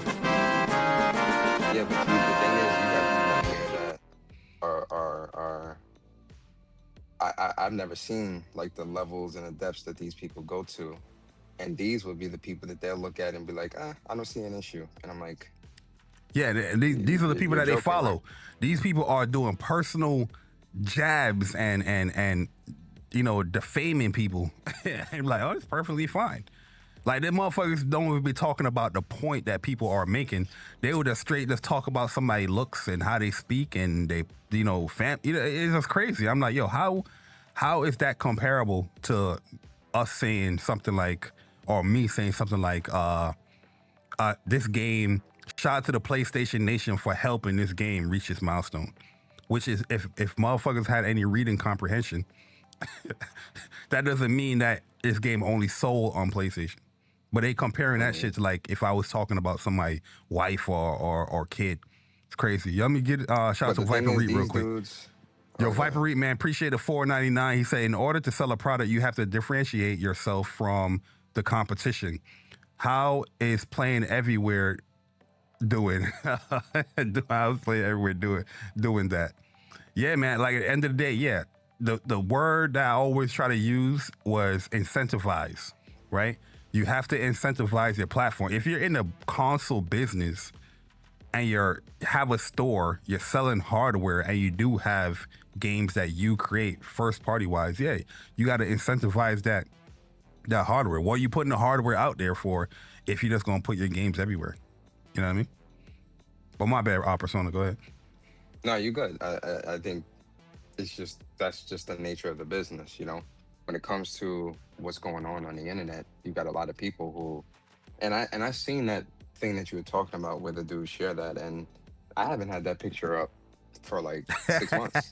Yeah, So that like that's the strange. That's the more strange thing about it is that, you know, you got men, you know, you got men they got that shit locked up. that are stalking your profile and your account. That stuff is very weird to me. You know, I Yeah. find that stuff very, very weird. Just because I'm like, I don't like why do that? What is the mindset? What behind else that? are you doing to them pictures? Yeah, like, you know, you saving men's pictures to do what? You know, like that's What else you using them pictures for? Huh? man. Craziness. And then like, yo, listen, I seen dudes flaming old boy in the chat. Hey, listen, man. Nah, listen. Sometimes you gotta pick your battles. Flaming who? That dude that I guess used our picture. Oh, Flamed it. Dungeon. Yo, the funny thing about it, Dungeon be in this chat. He be in my comments sometimes. I never. This dude have mad slander for me. I block him on Twitter because I just don't want to see him shit. Some of these people, you don't pay them no mind, but they always on your shit. I'm like, yo, bro, like, okay, it's cool to have an opinion and whatnot, but when you take it beyond a certain level, then yeah, I'm not gonna pay attention to you. You know what I'm saying? Yeah. Like, if I'm talking about a gaming console or a game itself, why are you going out to this extensive level of trying to degrade somebody on an opinion? Cool, you don't like my opinion? Perfectly fine. I'm not even saying you have to like somebody or whatnot. But why are you going personal? If I was to go personal, if I was to do what I can do, you know what I'm saying? I'm going to be the bad guy. Like, oh man, why are you taking it serious? I was just trolling. All right. You know what I'm saying? Let me troll. Yeah, let me troll. Because if I troll, when you do it, you're the toxic and troll and you know, you need to be excommunicated and you need to be you know, not listened to and this, you know, I'm like, yo, what the fuck is going on here, bro? Exactly, bro. Keep it gaming. Like, yo, I don't give two shits if somebody like go hard at me disagreeing at a gaming opinion. At least refute the point. Most of these people, they don't refute the point because they have nothing to combat with. So that's why they go personal. They don't talk about the point that you're making. They just go along and let's just make jokes now. It's like, all right. crazy, absolutely crazy. And Wow. and these are the things that, like, I feel like people, you know, they overlook these things. They only see the negative side from, oh yeah, you know, you prefer PlayStation, so that means that you're bad or you're the bad person. And it's like, no, that's not really the case. Pure craziness, man. You need to get canceled. Yeah, exactly, bro. I'll be like, yo, some of this shit I seen, like, yo, like me personally, I don't take a lot of things like that seriously like that, especially when it comes to gaming. Like, I really don't care if you disagree or have a difference of opinion. I think that shit is cool if you do have that. What I do not tolerate or I don't pay attention to is the stuff where people take it beyond that. Like, yeah, all right, you don't like me liking the fact that I enjoyed Concord and I put 80 hours in the game. Cool. Me enjoying Concord doesn't mean that you're trying to degrade me as a human, or you're trying to take my pictures and put it to a dick from PlayStation. Like, what? Yeah, that's what these people be doing, bro. And if, like I said, if I was to do what I can do, or if I want to do, I'll be the bad guy. So I don't know. I don't know what people think. I'm not this sweet, you know, person, yo. I'll you know, let me chill, bro. Let me keep it gaming, man. That's why I keep telling people, keep that shit gaming, bro. Real talk. Hey, yo, listen, man. I travel. Or I can travel.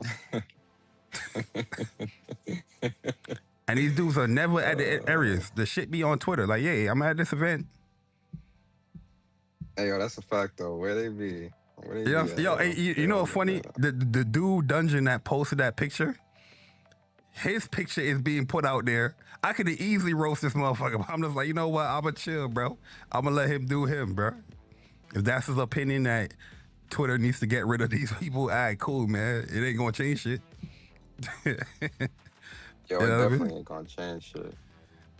Yo, Chips, man, that's why I try to tell people, man. Like, they think shit is sweet out here, bro. Like, it's not sweet, man. Don't get the list confused, bro. You get your ass beat. Respectfully. I don't know why they do it, though, man. You know what I mean? Man. It's all about fun and games, man. Why even... Yo, you know what's crazy? Like the people that... But they don't play games, though, either. That's the thing. They oh, no, listen, Persona, I learned that I'm a fraud. You know what I'm saying? I'm a fraud. I'm a grifter. I'm toxic. Who said that? Yeah. Yo, you didn't see the Hard 8 tweet? Nah, what Hard 8 say?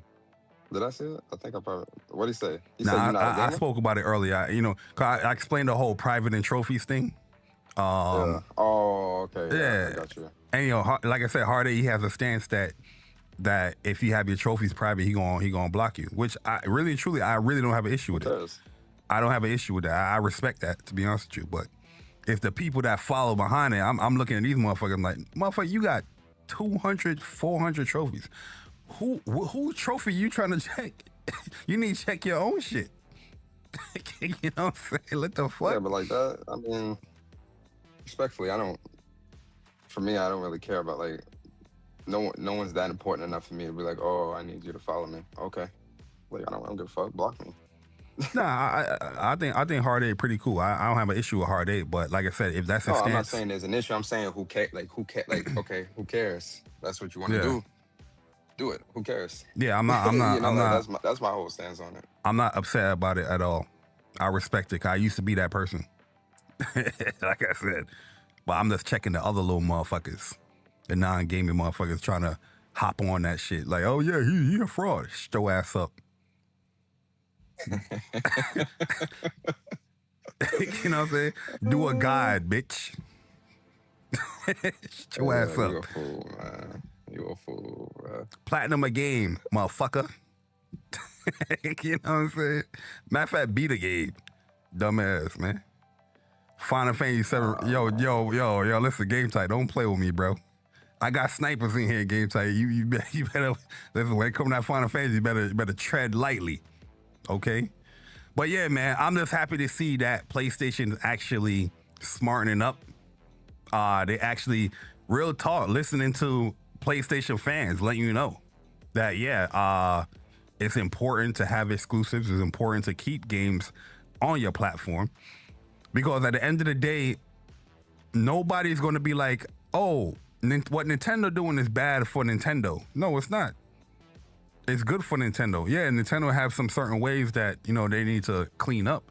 But at the end of the day, for them as a business, what they need to do, it's working for them. You know what I mean? And partly, the most important thing for them is having those exclusive games, you know, where you have to come to our platform. You know, you have to experience these unique things over here on our platform. But with Nintendo, they understand that. With PlayStation, they don't understand it. You know what I mean? But yeah, very happy about that. Even with that though, like, you know, when it comes to Nintendo, there's always this fine line of, well, Nintendo is not in competition and they're in their own lane and blah blah blah blah blah. And I'm like, yeah, but wouldn't the same argument apply where it's like, oh yeah, they would benefit from putting their games on more platforms, even with their games selling so well on Nintendo, they can make even more money on PlayStation and Xbox and PC, right? Like, isn't that the same logic? And a lot of people, when you bring that type of conversation up, they mean, oh no, it's not the same, and that, I'm like, yeah, I thought so. Okay, it's never the same. Absolute crazy. Yo, do you want to stay for the Bungie talk? I don't really have nothing to really say because I don't really like. I'm not in that Bungie community. What But Bungie talk? Oh, with the potential layoffs. yeah, Yeah. yeah. So give Listen, your man. thoughts on Bungie. It's set to roughly it's set to lose roughly 400 staff in summer layoffs. It's claimed. So they're saying that following the sunsetting of Destiny 2 and the general underwhelming performance of Marathon. Is Marathon like underwhelming performance as far as like? Yeah, I think it is. When you compare it to Destiny 2 or Destiny 1 or Destiny 2, yeah, it's definitely underperforming. Okay. It's I definitely don't think it doesn't have that same, at least for me, it doesn't have that same level of appeal Oh, that staying power. like how Destiny is. Yeah, I don't see a lot of people, like I don't see the community, especially the Destiny community. I don't really see a whole lot of the Destiny community rallying behind Marathon, right? A lot of them more so care about getting Destiny 3 as opposed to playing Marathon. So there's that. Well, Persona, they're saying that Bungie is set to for a wave of layoffs this summer with at least 50% of its workforce on the chopping block. 400. I didn't even know Bungie was that big, yo. I'm gonna keep it a stat. I didn't even know, bro. 800 staff members around that, and up to 400 is potentially a risk of losing their jobs, bro.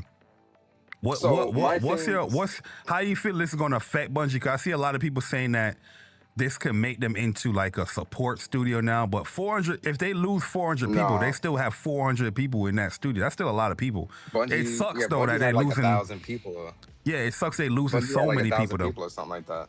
Yeah. No, like, so if this is true, one, like I always say, this is truly tragic. The game industry right now is in a very weird position where we're seeing or hearing rumors and news of like immense layoffs, and we've already seen a large number of layoffs within the game industry and across the tech industry in general. And it's a big one. This is devastating if this is true, or and I feel in fear more often than not that it is true for a number of reasons for Bungie. One of the biggest reasons is, so I do think PlayStation overpaid for Bungie. Now, there's a reason why PlayStation overpaid for Bungie, and people tend to get the numbers wrong all the time and the reason behind it, right? They say, oh, well, Bungie's not worth the $3 billion that they made. So I believe Bungie paid about 3.2 or 3.6 billion, but half of that was really to retain the staff and pay out their retirement accounts as well. They wanted to retain all of the talent that was coming in when it came to retain the talent while they were going through the transaction. So that's the reason why they overpaid so much like they did. So that's something to keep in mind. Was a lot of that was, again, them trying to retain the talent. But when I look at Bungie and kind of just, when I first saw the Bungie acquisition, I was excited because I'm a big Destiny 2 fan. Yeah, that's a game right there. Like I love Destiny as a franchise. I loved Halo, right? So for me, it's easy for me to see that and say, yeah, I'm really excited. Then once the news started coming out of, oh, well, they're going to remain independent from PlayStation and they're still going to be putting their games on Xbox and PC and all this, I started to become a little bit apprehensive and like, oh, like why spend this much? But then when I look at PlayStation's endeavors at the time of wanting to get into the live service realm, it started to make sense that a lot of this is fueled behind, and Jim Ryan said it. Jim Ryan and Herman Hulse were saying, like, they were going to be on a committee, they were going to steer them, and their knowledge around live service and the success is also a big factor in why they were buying this studio. So I'm like, okay, they're going to be in a committee, they're going to steer them. Then when I start seeing a lot of these live services from PlayStation crash and burn, being canceled before we see anything, factions, listen, I know what people say, but in my heart of hearts, I truly believe that Bungie had something to do with factions being 100%, man. Like I don't know why. I'm not really a big conspiracy theorist, but for some reason, I just feel like, there has to be some level of their influence when it came to that. They had some input.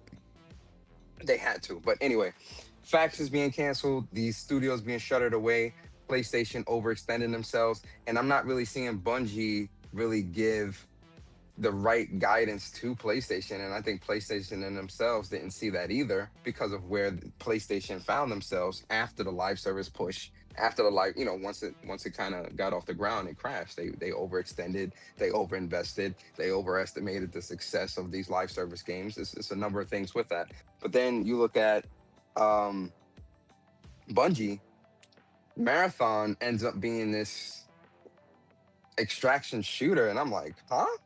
How do you go from Oh, you Destiny one of those? to this? Yo, I'm not, and see, part of it is my bias because I'm not an extraction shooter type of guy. The closest I came to playing an extraction shooter hardcore was when me, you, and the council fam used to play Division 1 in the Dark Zone. Oh back yeah, in the day. Dark Zone. That's Yeah. the closest. And the only reason why that was really fun to me, one, I think Division is a great game, but two, I'm playing it with the homies, so like that played a big factor into it as well, right? But I'm not an extraction shooter guy, so take that as you will. I also have some bias towards them going down the extraction shooter route. I played it. It really wasn't all that appealing to me. I played the alpha. I'm good. I look at the gameplay now. It looks pretty. It looks good, but it's not something that I really still want to put time into.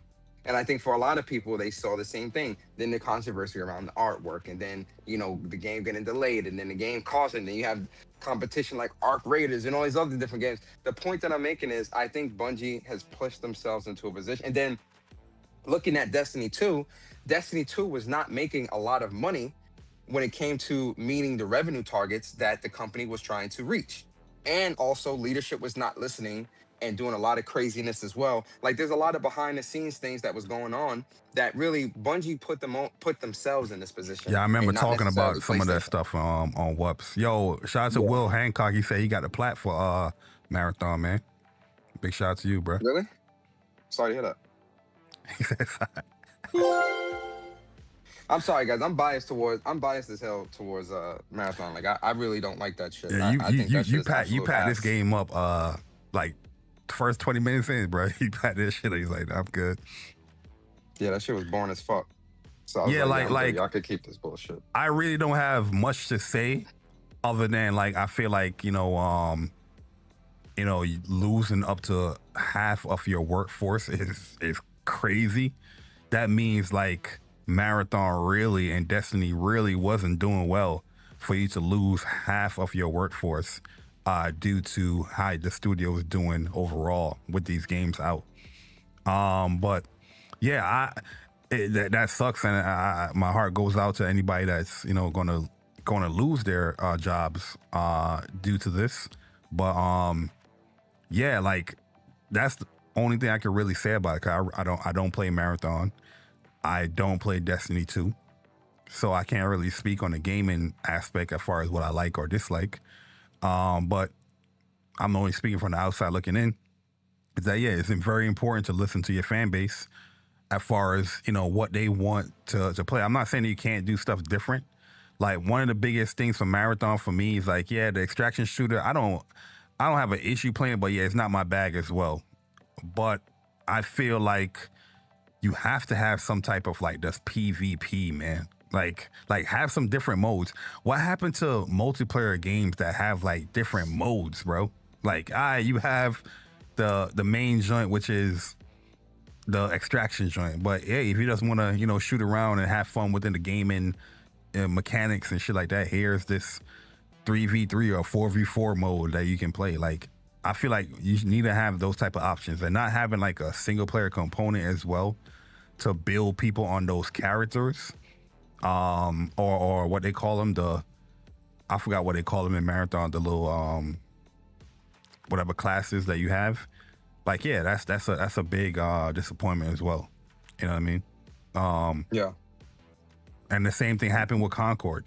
They didn't have no single player component to tie people in with these characters.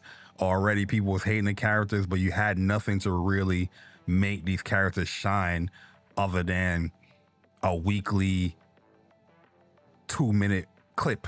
You know what I mean? Like you have to do better than that, man. But yeah, Yeah, like it's a lot. It's a lot of that stuff. Like Marathon obviously crashed and burned the way it did, or it's not receiving the level of success. But then also Destiny 2. Destiny 2, they're seeing a lot of, they were having a lot of issues.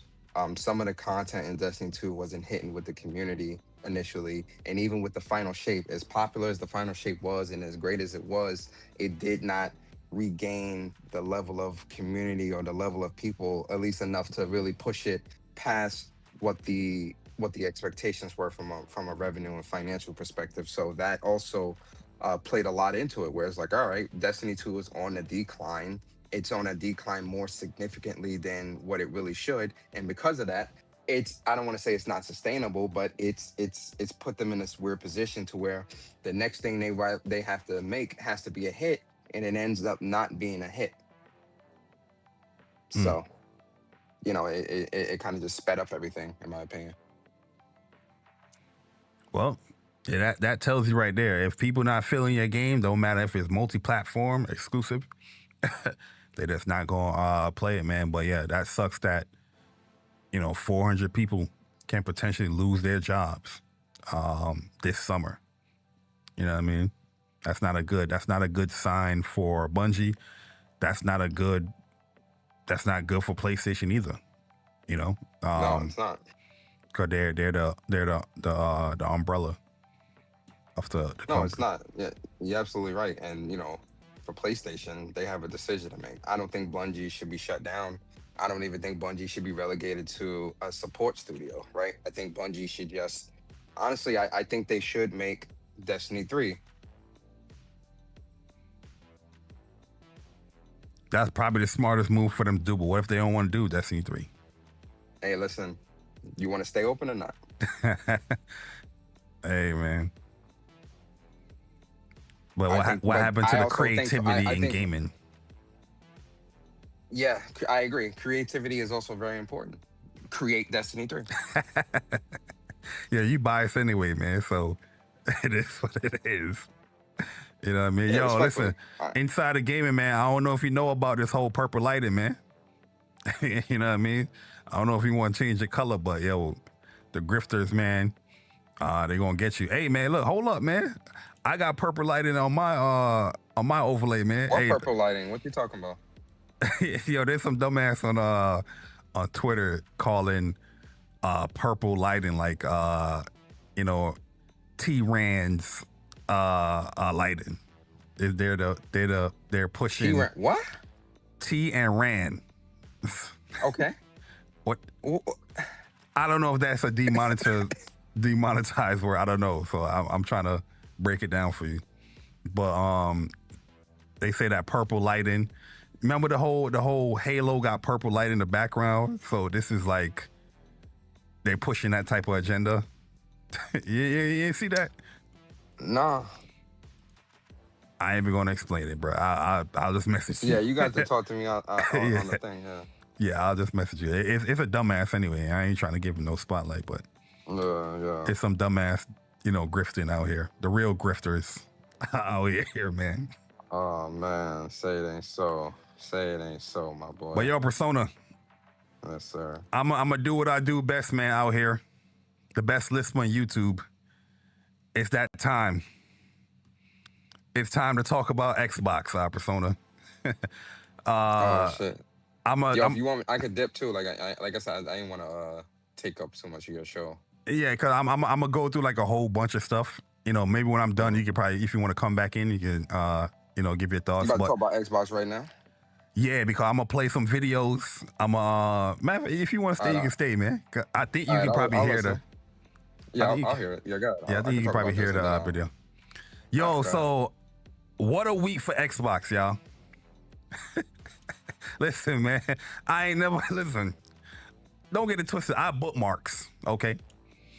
I bookmarks. What they call it now? History on Twitter.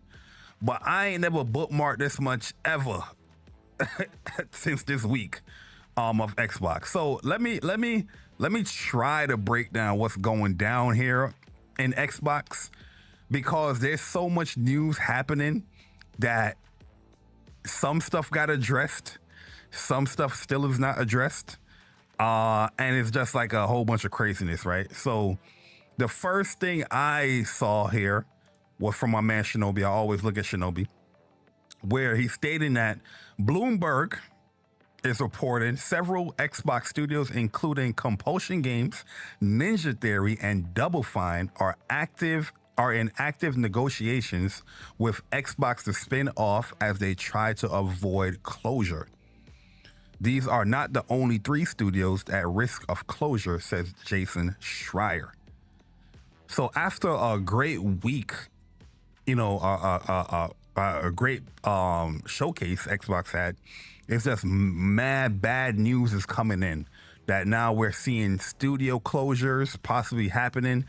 There's a thing going around where when it comes to Ninja Theory, that with Ninja Theory, they had a new game that was just shown, right? And they're stating that Xbox showed that game on that stage in the desire of trying to sell off Ninja Theory. Like, all right, this is their new game. Let's sweeten the pot to try to sell the studio off so they don't have to close them. The fact that the mindset is that you were about to close the studio or in works of closing the studio and having them show a game at the showcase is crazy to me. Okay?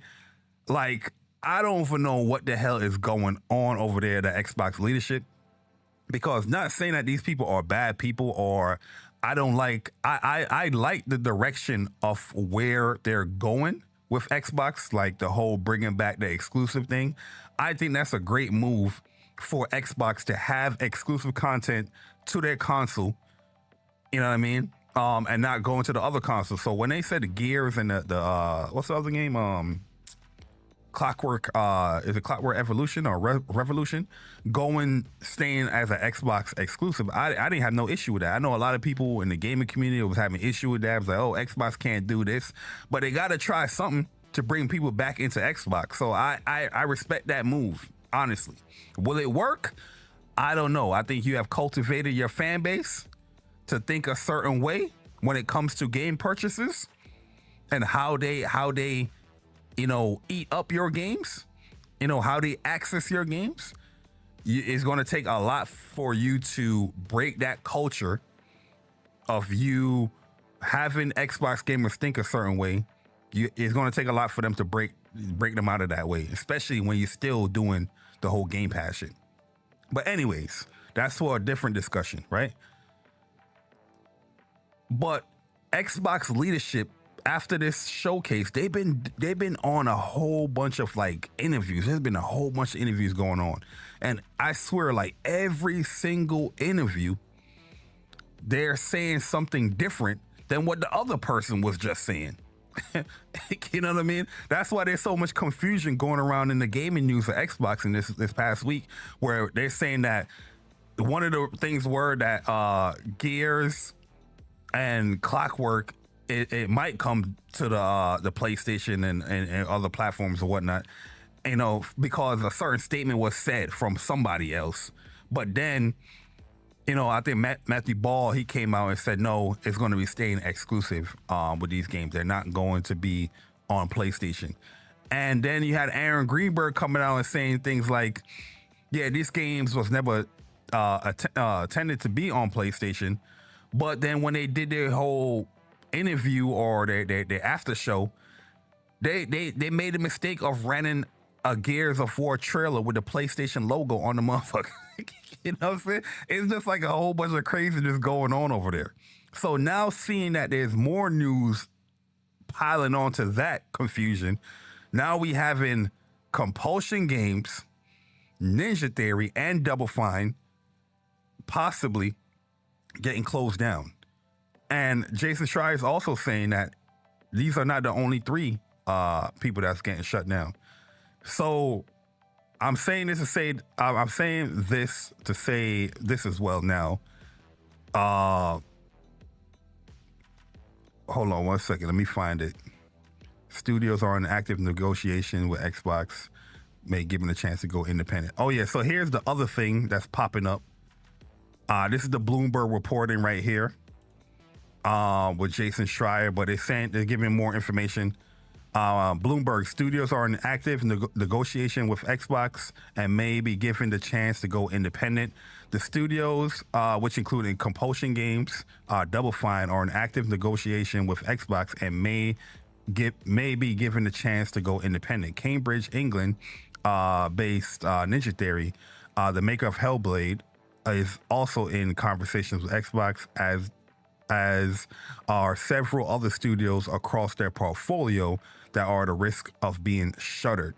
The studios may still have the opportunity to buy themselves back from Xbox and go independent, although many employees will likely lose their jobs as a result. The crazy thing about this is, like, a lot of these people went to Xbox because they said that they was getting that financial backing and that creative freedom to do whatever they want to do.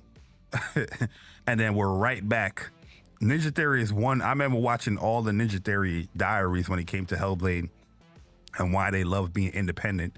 And then 2 years later, they agreed to, Xbox to buy them. And now we're back here again, where it's possible that you might be independent once again. You know what I mean? From what I'm hearing, when it comes to Compulsion Games, South of Midnight didn't really do well. And my thoughts in, like, South of Midnight is that I thought it was a pretty okay game. I felt like everything surrounding the game, other than, like, the gameplay itself, was well done. Music, well done. The story, well done. The voice acting, well done. The visuals, well done. The ambiance, the vibe of the game, well done. I just feel like the combat and the combat scenarios felt way too old school, like a PS1, PS2 type joint. You know what I mean? Like, it's very predictable that this is going to be a combat scenario.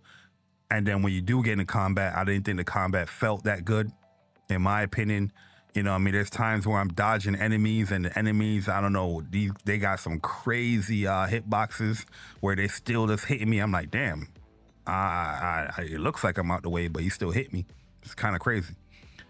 When it comes to Double Fine, I haven't really played a Double Fine game in a long time, so I don't really have nothing to really say about them, but I know they make pretty cool, unique experiences. So it kind of sucks that all these companies right here, these studios, they were independent. Compulsion, they had a launch game on PlayStation 4. What was that launch game, Persona? I forgot the name of the game. You talking about Contrast? Contrast, yeah, with a girl in the front. Contrast, There was independent. Double Fine, independent. Ninja Theory, independent. Got scooped up. This is what happened. The same thing can be said for Bungie. Bungie was independent. Got scooped up. Then there's issues here. That's what happened, yeah. You know what I mean? Listen, I got a whole bookmark, man. We're going to go through it. In more news, Treyarch studio head Mark Gordon has stepped down after 22 years as a Call of Duty developer. So people at Treyarch out here leaving now. There's a whole bunch of people from Treyarch. This has been happening for like every year. Somebody from Treyarch, a big head person, has been leaving Treyarch. So we're slowly seeing a lot of the standstills when it comes to these studios start leaving out of Xbox leadership. You know what I mean? Something is not right in that water for these people leaving like that. What's the other dude? What's his name? Craig Duncan? He left this week too. He left this week too, bro. You know what I'm saying? This is a bad news week for Xbox. I got a clip here that I want to play from Mag. So this is from Colt Eastwood and Mag's podcast. It's called XNC Podcast. And Mag out here is listing off, somebody emailed him and stating these are the things that's happening with Xbox. Like I said, right now, take this stuff with a grain of salt. This could be true. This could not be true. You know, there's things that, let's take it with a grain of salt. This is not coming from me. It's coming from Mag and what he's reading off of the email that he got sent. All right. So we gonna get into this there. So let me know if you can actually hear this too. Let me fix this channel. Yeah, I'll let you know. Let me see if this is actually working. For tonight, why are you being allowed to reveal these things? Is that a member of Xbox? Can you hear that through Discord Persona or no? Or you got to hear it outside of it? No, I think I gotta hear it outside, so I'm gonna listen to it. All right. On the thing, and I'll come back Leadership when you're done. wants to have some clarity to the people because they deserve it. Public-facing executives will lie to your face. Example, Greenberg saying that Gears E-Day was never being worked on for PlayStation or that it wasn't pulled last minute. Both are lies. I mean, that one we kind of figured out was a lie because we saw the evidence that they were sitting down at a round table and the game ended. It was like coming to Xbox, blah, blah, blah, blah, blah, and PlayStation 5 on there. Double Fine is working on a plan to become independent, which you guys obviously already knew about. That's what Jason Schreier is reporting. And Ninja Theory has now failed its buyout and is closing down. Not sure if Senua will even release. Okay, that right there, take with a grain of salt. That's not what Jason Schreier is reporting. He's reporting that they are in talks as well to, try to buy out their independence or, to be sold off somewhere else. Call of Duty Black Ops 7 leadership will be held accountable, and that team is being reduced. We just saw that, what's his name, Mark Gordon, that's left, Treyarch. Yeah, so certain things that's being said is already lining up. Some stuff, like I said, take it with a grain of salt.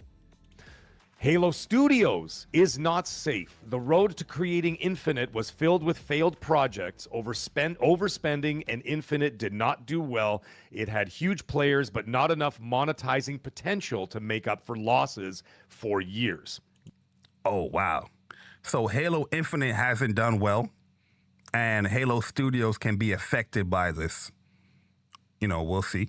Gears of War E-Day is exclusive for now. Gears 2 Remake is still planned for multi-platform. I ask you all to... Yo, all right, so Matthew Ball, let's take Matthew Ball's word, right? Or not. I don't know. It's up to you. But Matthew Ball stated that, Gears will remain exclusive. Clockwork Revolution will remain as an exclusive for Xbox. And those games are not going to any other platform. I'm going to say as of right now. But for those Xbox fans are excited for it, if you want to play Gears of War, you need an Xbox or you need a PC. That's just what it is. To remember that leadership said Starfield wasn't a timed exclusive either, but this time the PlayStation port is still being worked on so that if it needs launched, it can be released quickly and it won't have to be spun up from scratch. So this point right here, whoever emailed him this, like, I don't know the credibility of the person that that is emailing this, but this part right here sounds a little bit console war-y. You know what I mean? It sounds a little bit fanboy where you're bringing up that point. But hey, remember what they said at Starfield? You know what I mean? Like, could it be true? They did go through that situation with Starfield, but to me, it just sounds a little bit too console war-y right there at that point. He's referring to Gears E-Day. Helix is not releasing next year in 2027. That's not shocking to me. Yeah, I think Asha already confirmed that, right? He said there's going to be a delay because the chips, the memory shortages or the pricing of the memory or something like that, RAM. Helix is getting rescoped. The plans are not the plans that were including third-party stores. Yeah, to me, that makes perfect sense. The first time I heard about the whole Helix thing and them having Steam and all these third-party stores, and it's like, it don't make no sense. Why would you do that? The decisions that Xbox is doing wasn't making any sense. Like, why would you have other stores on your console to encourage people to not buy on games on your store? Encourage people to not subscribe to your service, to not buy microtransaction on your store, but they playing on your console? It don't make no. Yo, Tevin, what's good, man? What is good, man? This should be good. Yo, Play Beyond, what up, man? Yo, Bahamut Rings, what's up, man? Yo, shout out to my man Bahamut, man. I'm my man Bahamut, man. That's good people. Yo, Killer Cat said, what the fuck going on? Listen, I don't know, man. It's been a rough week for the Xbox gamers this week, man. A lot of them is lashing out. There's been civil wars going on. I see Tim Dog in Paris. Tim Dog in Paris is going at it, or Paris is calling out Tim Dog, saying that he shouldn't be listened to. Tim Dog is going back at Paris. It's getting crazy, man. Listen, I'm gonna play a kind of funny clip too. Yo, Greg Miller going off in this joint, and Tim Geddes too. Exclusives that are being looked at are from under the Xbox Studios umbrella. They are not Yo, right now everybody is trying to keep that podcast face on. Y'all ever been in a podcast and you just hearing shit that you just don't agree with? You know what I mean? You just hearing stuff like, what the hell is going on? But you got to keep that little, and then you do that little shake. You know what I mean? You might be looking over at the other monitor to see like what's going on, but nothing really going on the other monitor. So you look at this monitor, it's like, damn, this person that's reading out all the bad news is on this monitor, and I can see his face, but I don't want to look at his face right now. I want to look at this face. And then you look at the chat, and then the chat is going all in. The chat is just roasting what's going on. It's like, damn, I can't look at the chat. Let me look at my Amazon Echo and see the time and where my delivery is coming in for the thing I just ordered on Amazon. But you still got to keep that little face. Bethesda or Activision games, the Starfield test failed, and that data showed us that game didn't work financially and hurt us too much. Elder Scrolls and Fallout are not currently planned for exclusivity. Oh shit! Hey yo, that's a game right there. I know they want that exclusive right there, man. Yo, Flip the Score was good, man. What's good, Flip, man? Appreciate you coming through. He said they was calling him a fraud after all that. The Xbox community literally exploded on this stuff. Yeah, yo, they was getting that Tim Dog, man. And yo, the funny thing about Tim Dog was trying to say that it was the PlayStation fans getting on him. I'm like, yo, bro, I had to let Tim Dog know. I was like, yo, man, you see the people that packed you up? They told you not welcome back to the community. They told you a whole bunch of shit, bro. Because you said that Xbox, leadership was doing certain things. Their direction was going this way with a multi-platform. You even said that, yo, you bet your whole Twitter channel that Gears will be exclusive, and you ended up actually being right. And the people that, was laughing at you, saying that, oh, you're going to lose your channel, they weren't no PlayStation people. I've seen many people roasting you. It wasn't PlayStation people. Halo is not going back to exclusivity, yet more data is needed before a final decision can be considered. Yo, real talk, when it comes to the exclusivity, once again, I feel like Halo should be an Xbox exclusive. The fact that Halo is coming over to a PlayStation and Gears is not is crazy. Like Halo is a game that like made Xbox, you know what I mean? And that is coming over to PlayStation is wild.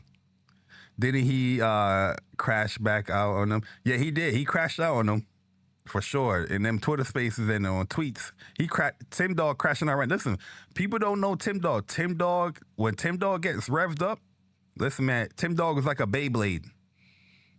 When he let it rip, he's gonna be spinning for a long time, man. You gotta have that energy to keep up with him. You want to stop that Beyblade, you got to come with the same, type of spin, same type of energy to stop that traction on that Beyblade stage. Every time someone purchases an Xbox game on Steam, the data tells our leadership that the Xbox ecosystem is not good enough and games need to be multi-platform. Yeah, she not liking it. Oh, she got a Cyberpunk chair? I don't know this person, but she not liking this news right here. This guy right here, like I said, he's putting on that face where he got to put on that face. He got to like, all right, man, you know what I mean? This is my chance right here. I'm on a podcast. I gotta stay cool. You know what I mean? I don't want to cause no trouble. Colt gonna do his Colt shit. Colt gonna do his little funny faces is whatever. But these two right here, they trying to keep it. You know what I'm saying? They try. And Mag is just reading. Mag not even looking at nobody. He just reading. You know what I mean? Like take a pause real quick, man. Ask for opinion. Oh, he says, one more thing. Bethesda is not Xbox Studios because of the purchase agreement from the previous owner and the deal having certain terms on its independence unless it failed to meet certain financial obligations. So yeah, Bethesda is very similar to like Activision and Bungie. They are an independent acquisition where they are self-publishing. They're still under that Xbox umbrella, or if you want to call it Xbox Studio umbrella, but they're like a separate like entity, a separate branch from it. You know what I mean? So yeah, them saying that it's not an Xbox Studio shit is kind of not really true, but I get why they saying that because they still run independent. You notice how when it came to Bethesda games and when it came to Activision games, it didn't say Xbox Game Studio on it. It says Bethesda, Activision at the showcase. Because yeah, they're showing that they're independently running the studio themselves. They are funding themselves. They are publishing the games themselves, even though it's still under that, Xbox umbrella. No different than with Bungie. When Bungie was acquired from PlayStation, it was considered a multi-platform acquisition where Bungie is under the PlayStation SIE umbrella, but they are ran independently. So Bungie is publishing their games. Bungie is putting out their games. Bungie is doing the creative decisions on their games. From what I'm hearing now, if The only difference is that Bungie, the deals are definitely similar. The only difference is that Bungie failed to keep up revenue yeah, and profits, and so they're in right now. They're in breach of contract because of that. yeah, yo, Matt, what's good? Yeah, so like, yeah, there's things like that will happen. Like if you have like a deal when you're getting purchased, like you got to do a certain level of production or sales, and if you didn't meet that quota, we can take it over, or we could fully take over. And that's people have been talking about that for a while now. When it comes to, he said Tim Dog got a space up right now.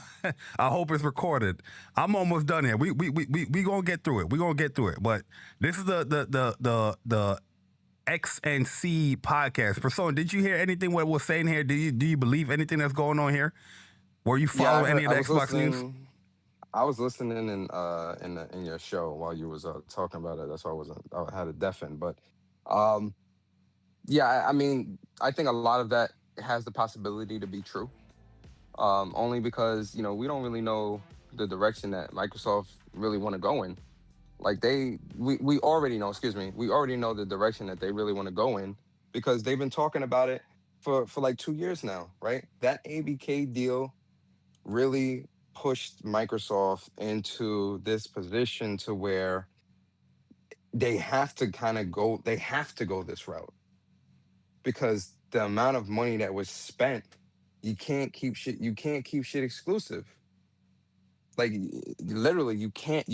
It would be detrimental. I hate to say this. Exclusivity is important and I want Microsoft to make those exclusives, but they are also going to want to see what they can put out there that will make more money than what they're making on these two platforms, because PC and Xbox is just not enough for the amount of money that they want to see based upon the amount of money that they've already put into the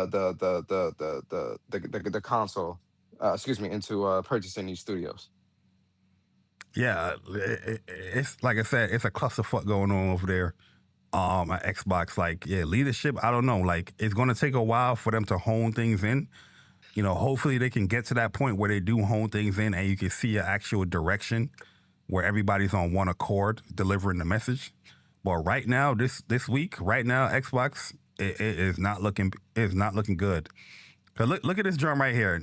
Xbox revealed Ninja Theory's Senua title at their showcase in hopes that investors would be interested in purchasing the studio before they shut it down.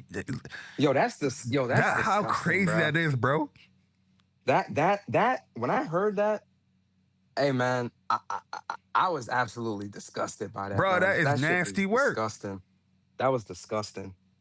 When I seen that, I was absolutely disgusted, man. I was absolutely disgusted. Oh my god, yo, bro. Imagine that. Imagine doing something like that. And you ain't tell nobody. Like, like that's crazy, bro. That's crazy. Like, yo, yeah, man, we're gonna have them show this game. But yeah, we'll sell you off right after at their showcase, bro. Yeah, we're not going.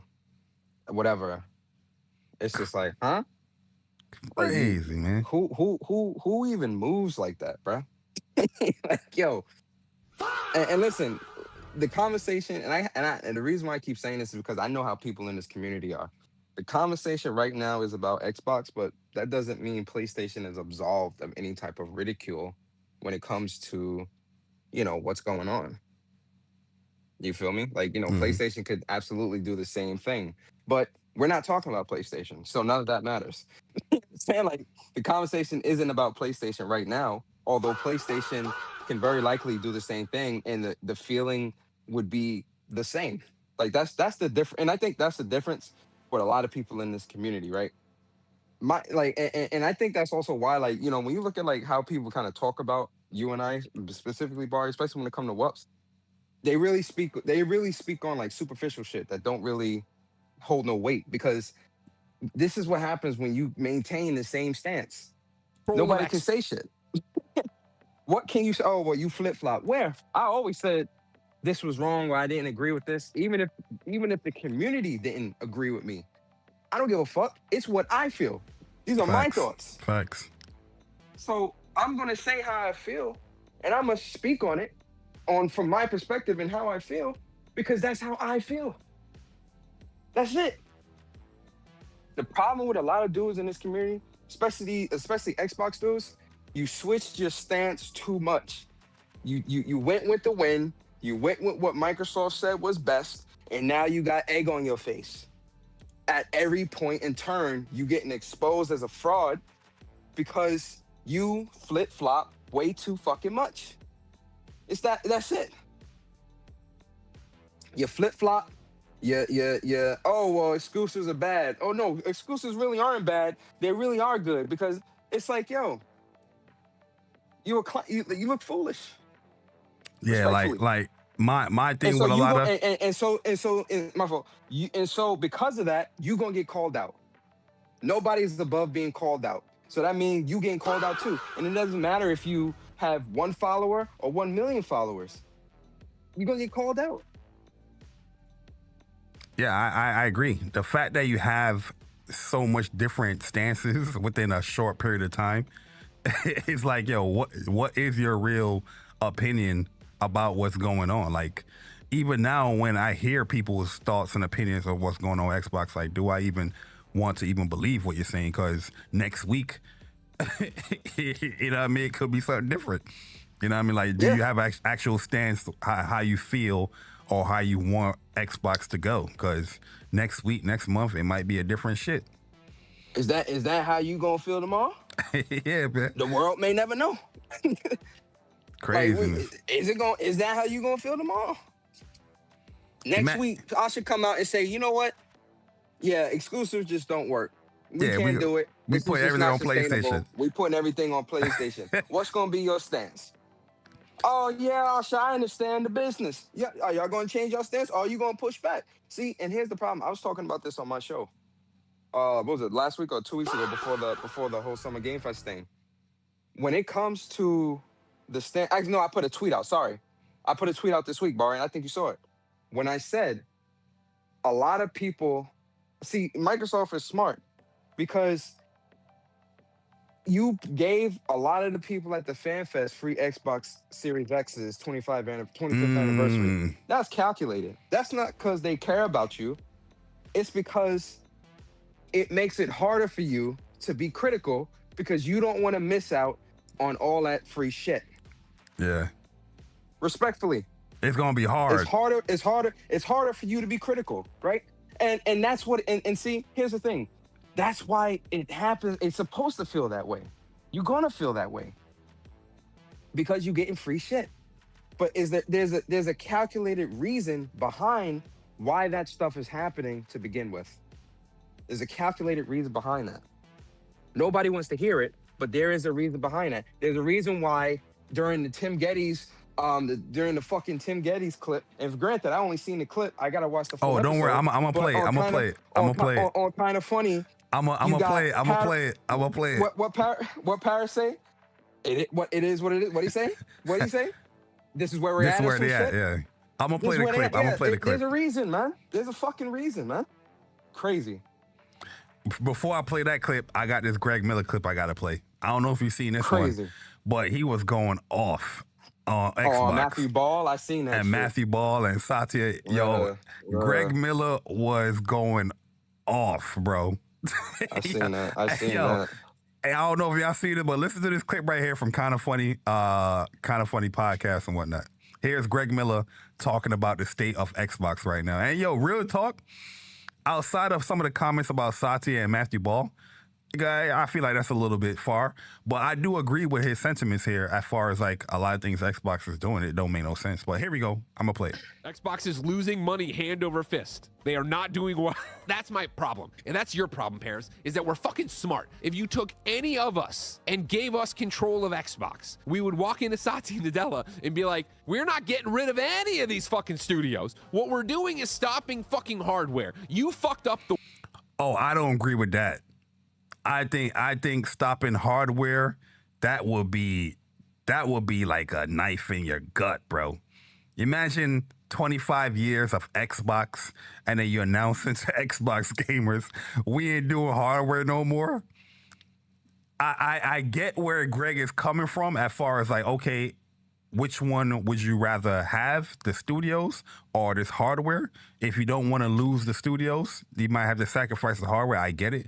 But man, like, I don't think Xbox can take that.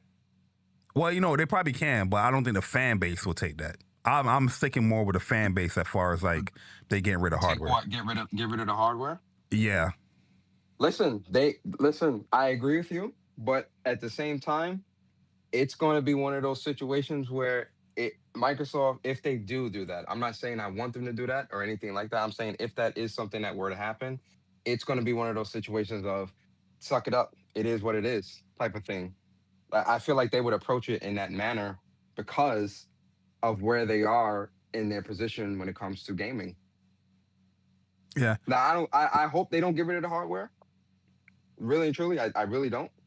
But with everything that's going on, I don't think that's not unrealistic to think in this day and time. Them get rid of the hardware is possibility. It's gonna be two big players now if they got rid of the hardware. I wouldn't like that personally. I wouldn't want that either. I think that would be terrible for gaming. I understand where Greg is coming from because, like I said, he's saying that instead of closing out all these studios, okay, you can keep the money to keep these studios running, and use that money to keep the studios running, and forget the hardware that you're gonna spend millions upon hundreds of millions to try to manufacture and produce. You know, if you're at the state of these studios being closed down. That's where I think he's coming from. But I'm going to continue to play this right here. What Chip say? He said Microsoft will subsidize the hardware L and just be strictly software. Yo, that's a tough pill to swallow, man. Like, imagine Xbox not being in the hardware no more. I honestly don't know how to feel about that. I don't know. That'll be tough. Be like, we're not getting rid of any of these fucking studios. What we're doing is stopping fucking hardware. You fucked up the world. You fucked up the entire industry by wanting to go after this AI shit, and now no one can buy components. So, oh, I get what he's saying now. The AI component stuff. Yo, Six said, nah, Bar, shut it down. No one wants an Xbox. Yo, Six, what's good, bro? Shout out to our man Sick Human TV in the building. it doesn't matter if I get Gears as an exclusive as an Xbox. You can't buy a new Xbox because it's too fucking expensive. We can't make new Xboxes because the components are too expensive. The thing that would be the shot in the fucking arm right now would be, hey, we have a brand new spanking console called Helix. That motherfucker's too expensive. So Satya and Nadella, eat a big bag of shit, you son of a bitch. You fucked this. Hey, yo, Greg, I'll be honest with you. If any of us was to say something like that, yo, we toxic. Greg Miller, game over Greggy. They gonna label you as toxic. I'm just letting you know. Greg. Listen, Greg, we used to be best friends, you know, back when PlayStation experience was going around, you know, we was like, hey, how you doing? You know, hugs and pictures and, you know, like, listen, they gonna label you as toxic, man. You say something like that, man. Why? Yo, he went in on Satya, bro. So Satya Nadella, eat a big bag of shit, you son of a bitch. You fucked this into the ground. So now we're going to save the Xbox brand the only way we know how, and that's appealing to the gamers. That's keeping all of these studios, letting them make cool art, and we're going to fucking publish it everywhere. Why the fuck are we talking about exclusives right now? What goddamn reality are... Not at all. They definitely not labeling him toxic because of his status. They view that as passion. They'll view you and I as like, if we were to talk like that, it's toxic. That's toxic fanboy console war shit. But for Greg, that's passion. There's a difference. Yo, High Key Zena was good, man. About gaming, respectfully. Yo, Alex E was good, man. Yeah, this is passionate. Yeah, this is the passion. gamers. That's keeping all of these studios, letting them make cool art. Remember that. And we're going to fucking publish it everywhere. Why the fuck are we talking about exclusives right now? What goddamn reality are you living in right now, Xbox leadership, that we're thinking exclusives are what's going to bring people back to this platform? Get out of the... Exclusive can. It depends on what exclusive, though. But like I said, I get where Greg is coming from on here. The decisions that Xbox has made throughout the years, it's just like confusing where they're going now. Like this is the play now. After building up all of this, I get it.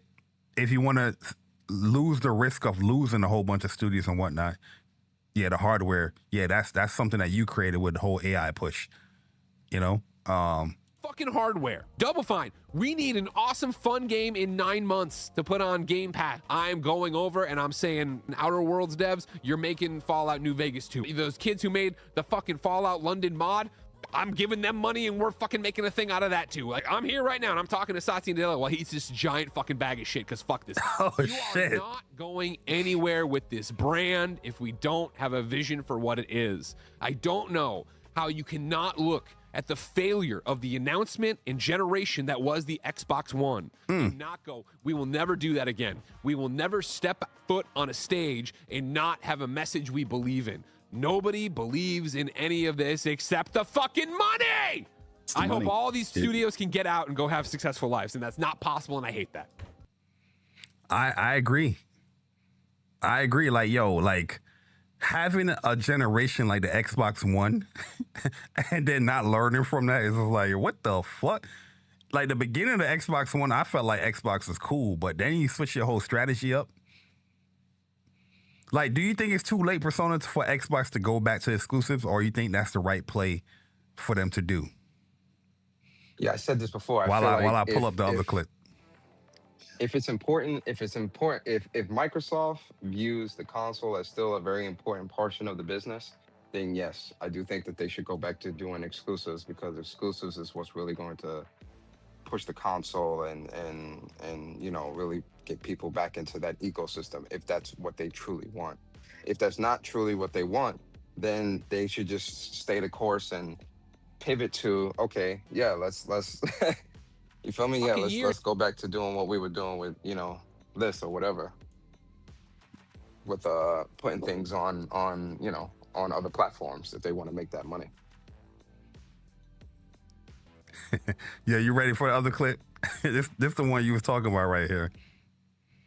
Yeah, yo, real talk, Paris looked defeated right here, man. Yeah, bro, you can only cap but for so long, man.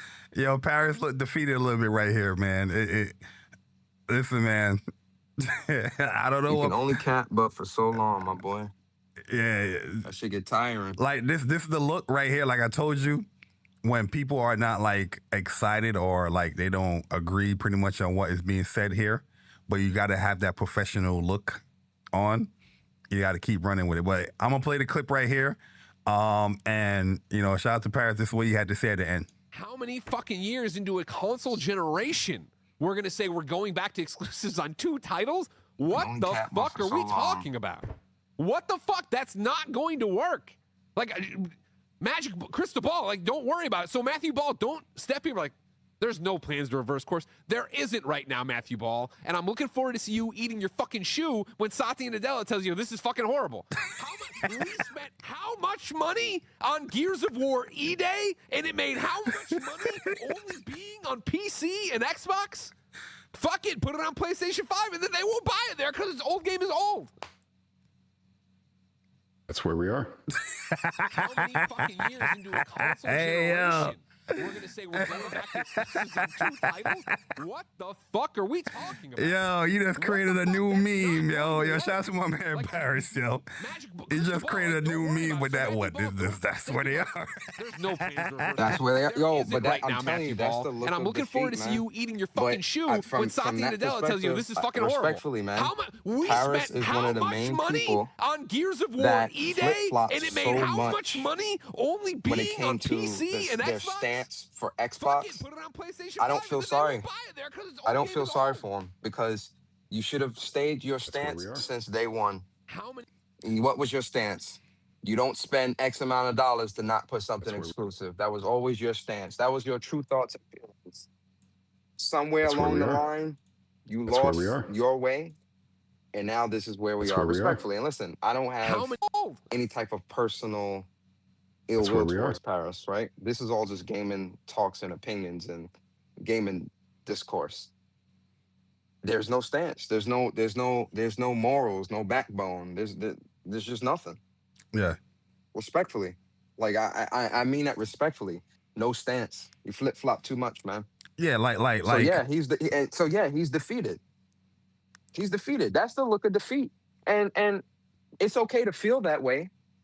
But just know you should have stayed. You should have had your stance from the beginning, because if you had your stance since the beginning, you'd be able to say, "I told you so." Now you can't say, "I told you so," because what you told us has changed over the last 5 years. Yeah, like the upsetting thing about what's happening with Xbox is like these people are in those, they can get into that bubble of like Xbox representatives or Xbox leadership and communicate with them as far as how they feel about Xbox. I personally don't feel like they are doing that to a Of certain course extent not. of like, yo, here's how I feel about the platform that I love. They just pretty much just going along with the wind. Yes, going man. along with what's going on. I feel like sometimes you gotta take a stance. You might think that your opinion is not being heard, but it really is. Look at the whole PlayStation joint with PC. Real PlayStation fans out here was not feeling that shit. They don't give a fuck about no PC. How does that benefit PlayStation fans? And this was being said for 6 years now. And Hey, yo, it's- Barry, if it's somebody finally give hitting you them. if somebody give you a free Ferrari, brand new Ferrari, you gonna say they breath stink? Hell Hell no. You just got a free Ferrari. I'm That's my point. a eat that. I'm like, That's Thank you. my point though. And I'm obviously that's a weak example, but the point that I'm making is that's my point. You're in the room. You're having those conversations. Your stance is going to change because you don't want to be outside the circle. When you go against the grain, they view you as difficult. Which is why the stance continuously changed. There is no other factor behind Years that. into And you can say, "Oh, console war, this and that." It's not console wars, man. Respectfully, this has nothing to do with console wars. This has nothing to do with PlayStation versus Xbox. It's about morals and integrity. Morals and integrity. And the conversation is about this, but this goes for anybody across the board. Regardless, morals and integrity are very important, especially in the gaming space, because you have to our opinions don't matter, or we can't change that type of thinking. If the world thought like that, we'd be in a much worse place if people didn't go against the grain. I don't give a fuck if my opinion is going to have any type of level of sway or not. It's my opinion.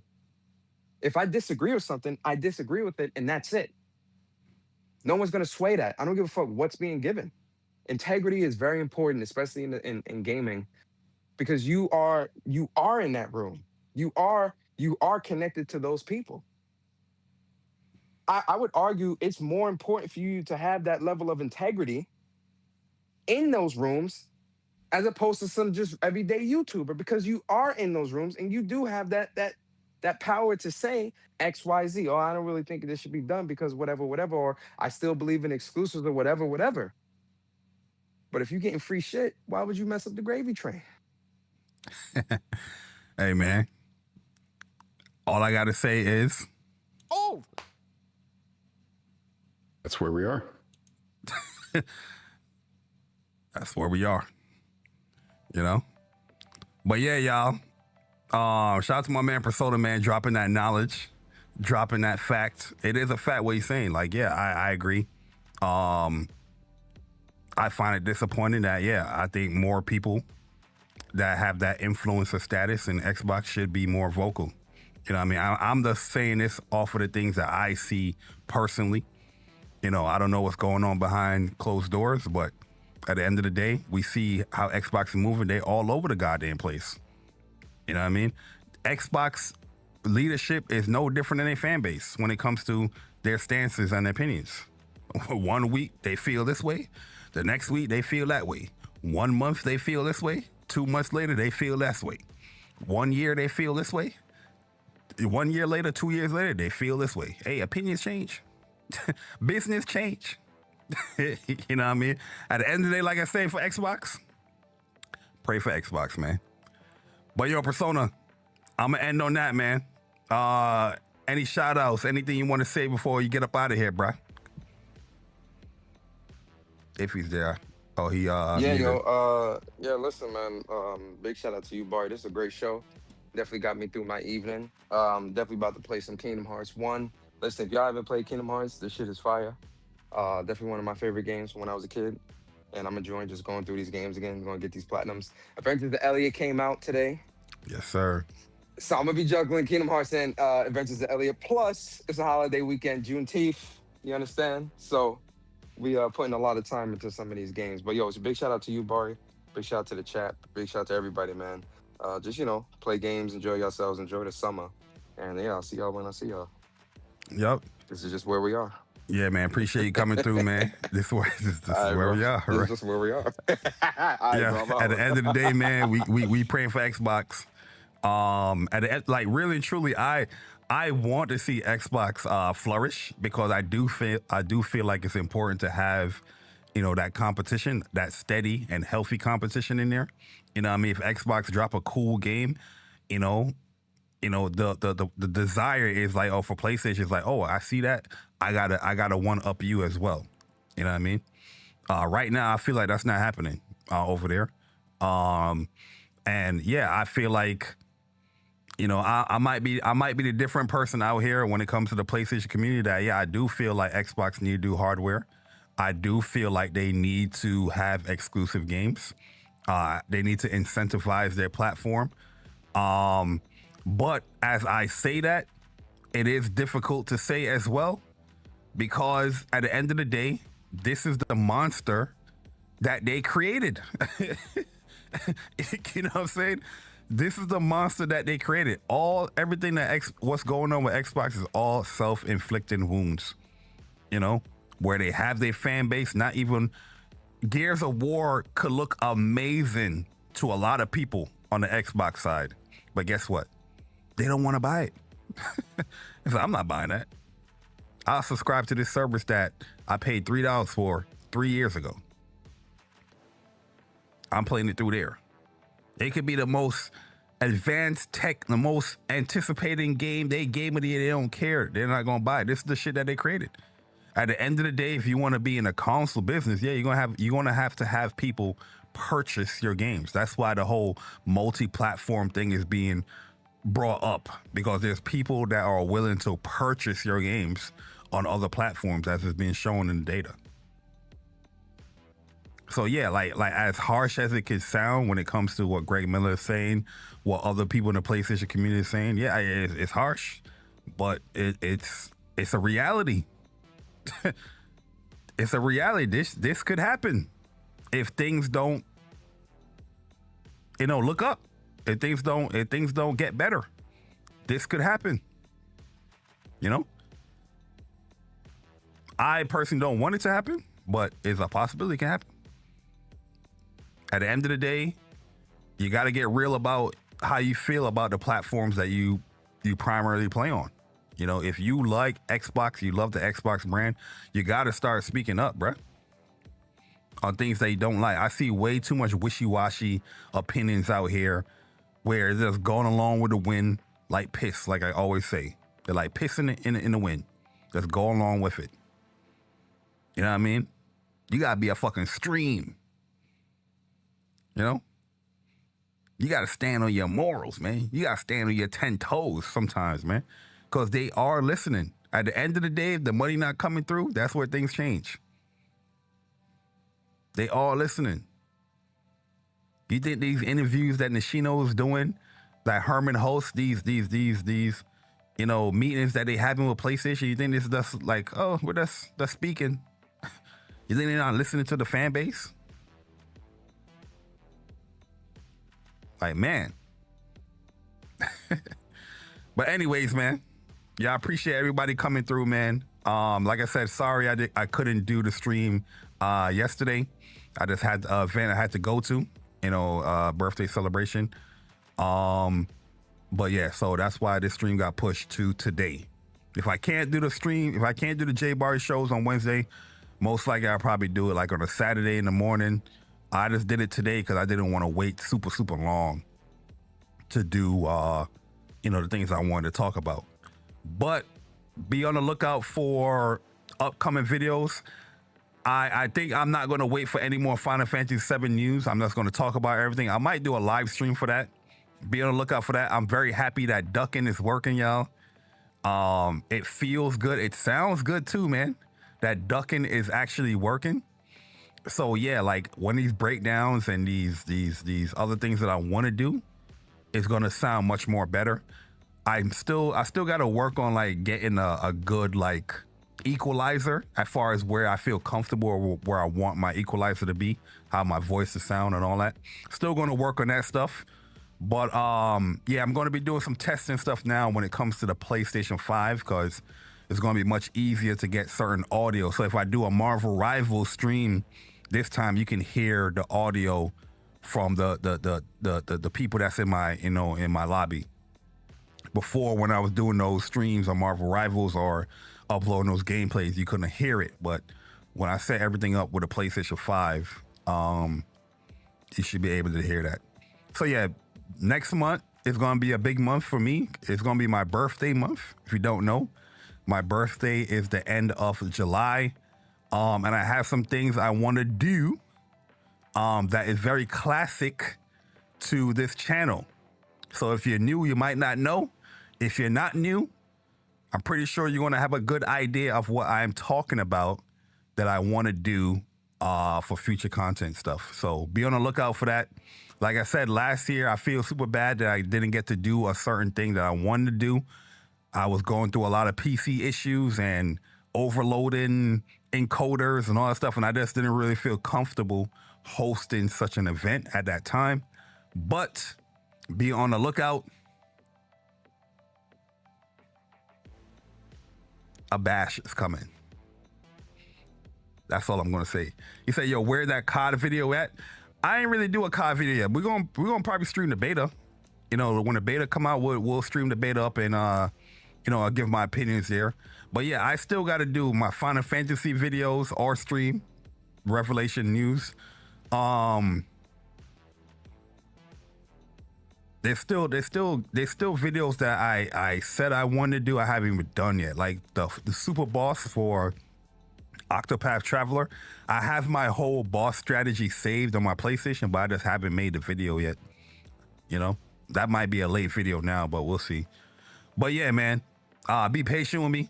You know, I still have the JayBari Soldier First Class giveaways to do as well. Don't worry, I haven't forgot about that. Just be a little bit more patient with me as I set things up and, you know, try to align myself with some of the newer content that is coming. All right. But yeah, I appreciate it.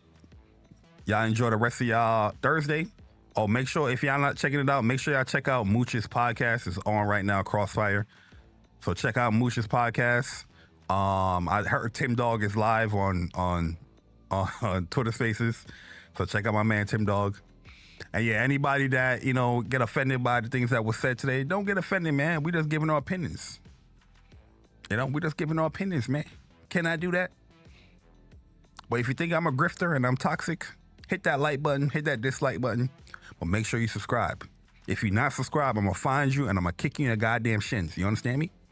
I'm gonna find you and I'm gonna kick you in the goddamn shins, okay? But yeah, Oh, Tim Dog closed it. But yeah, man, y'all enjoy the rest of y'all night. Make sure y'all go play Adventures of Elliot. And I'll catch y'all later.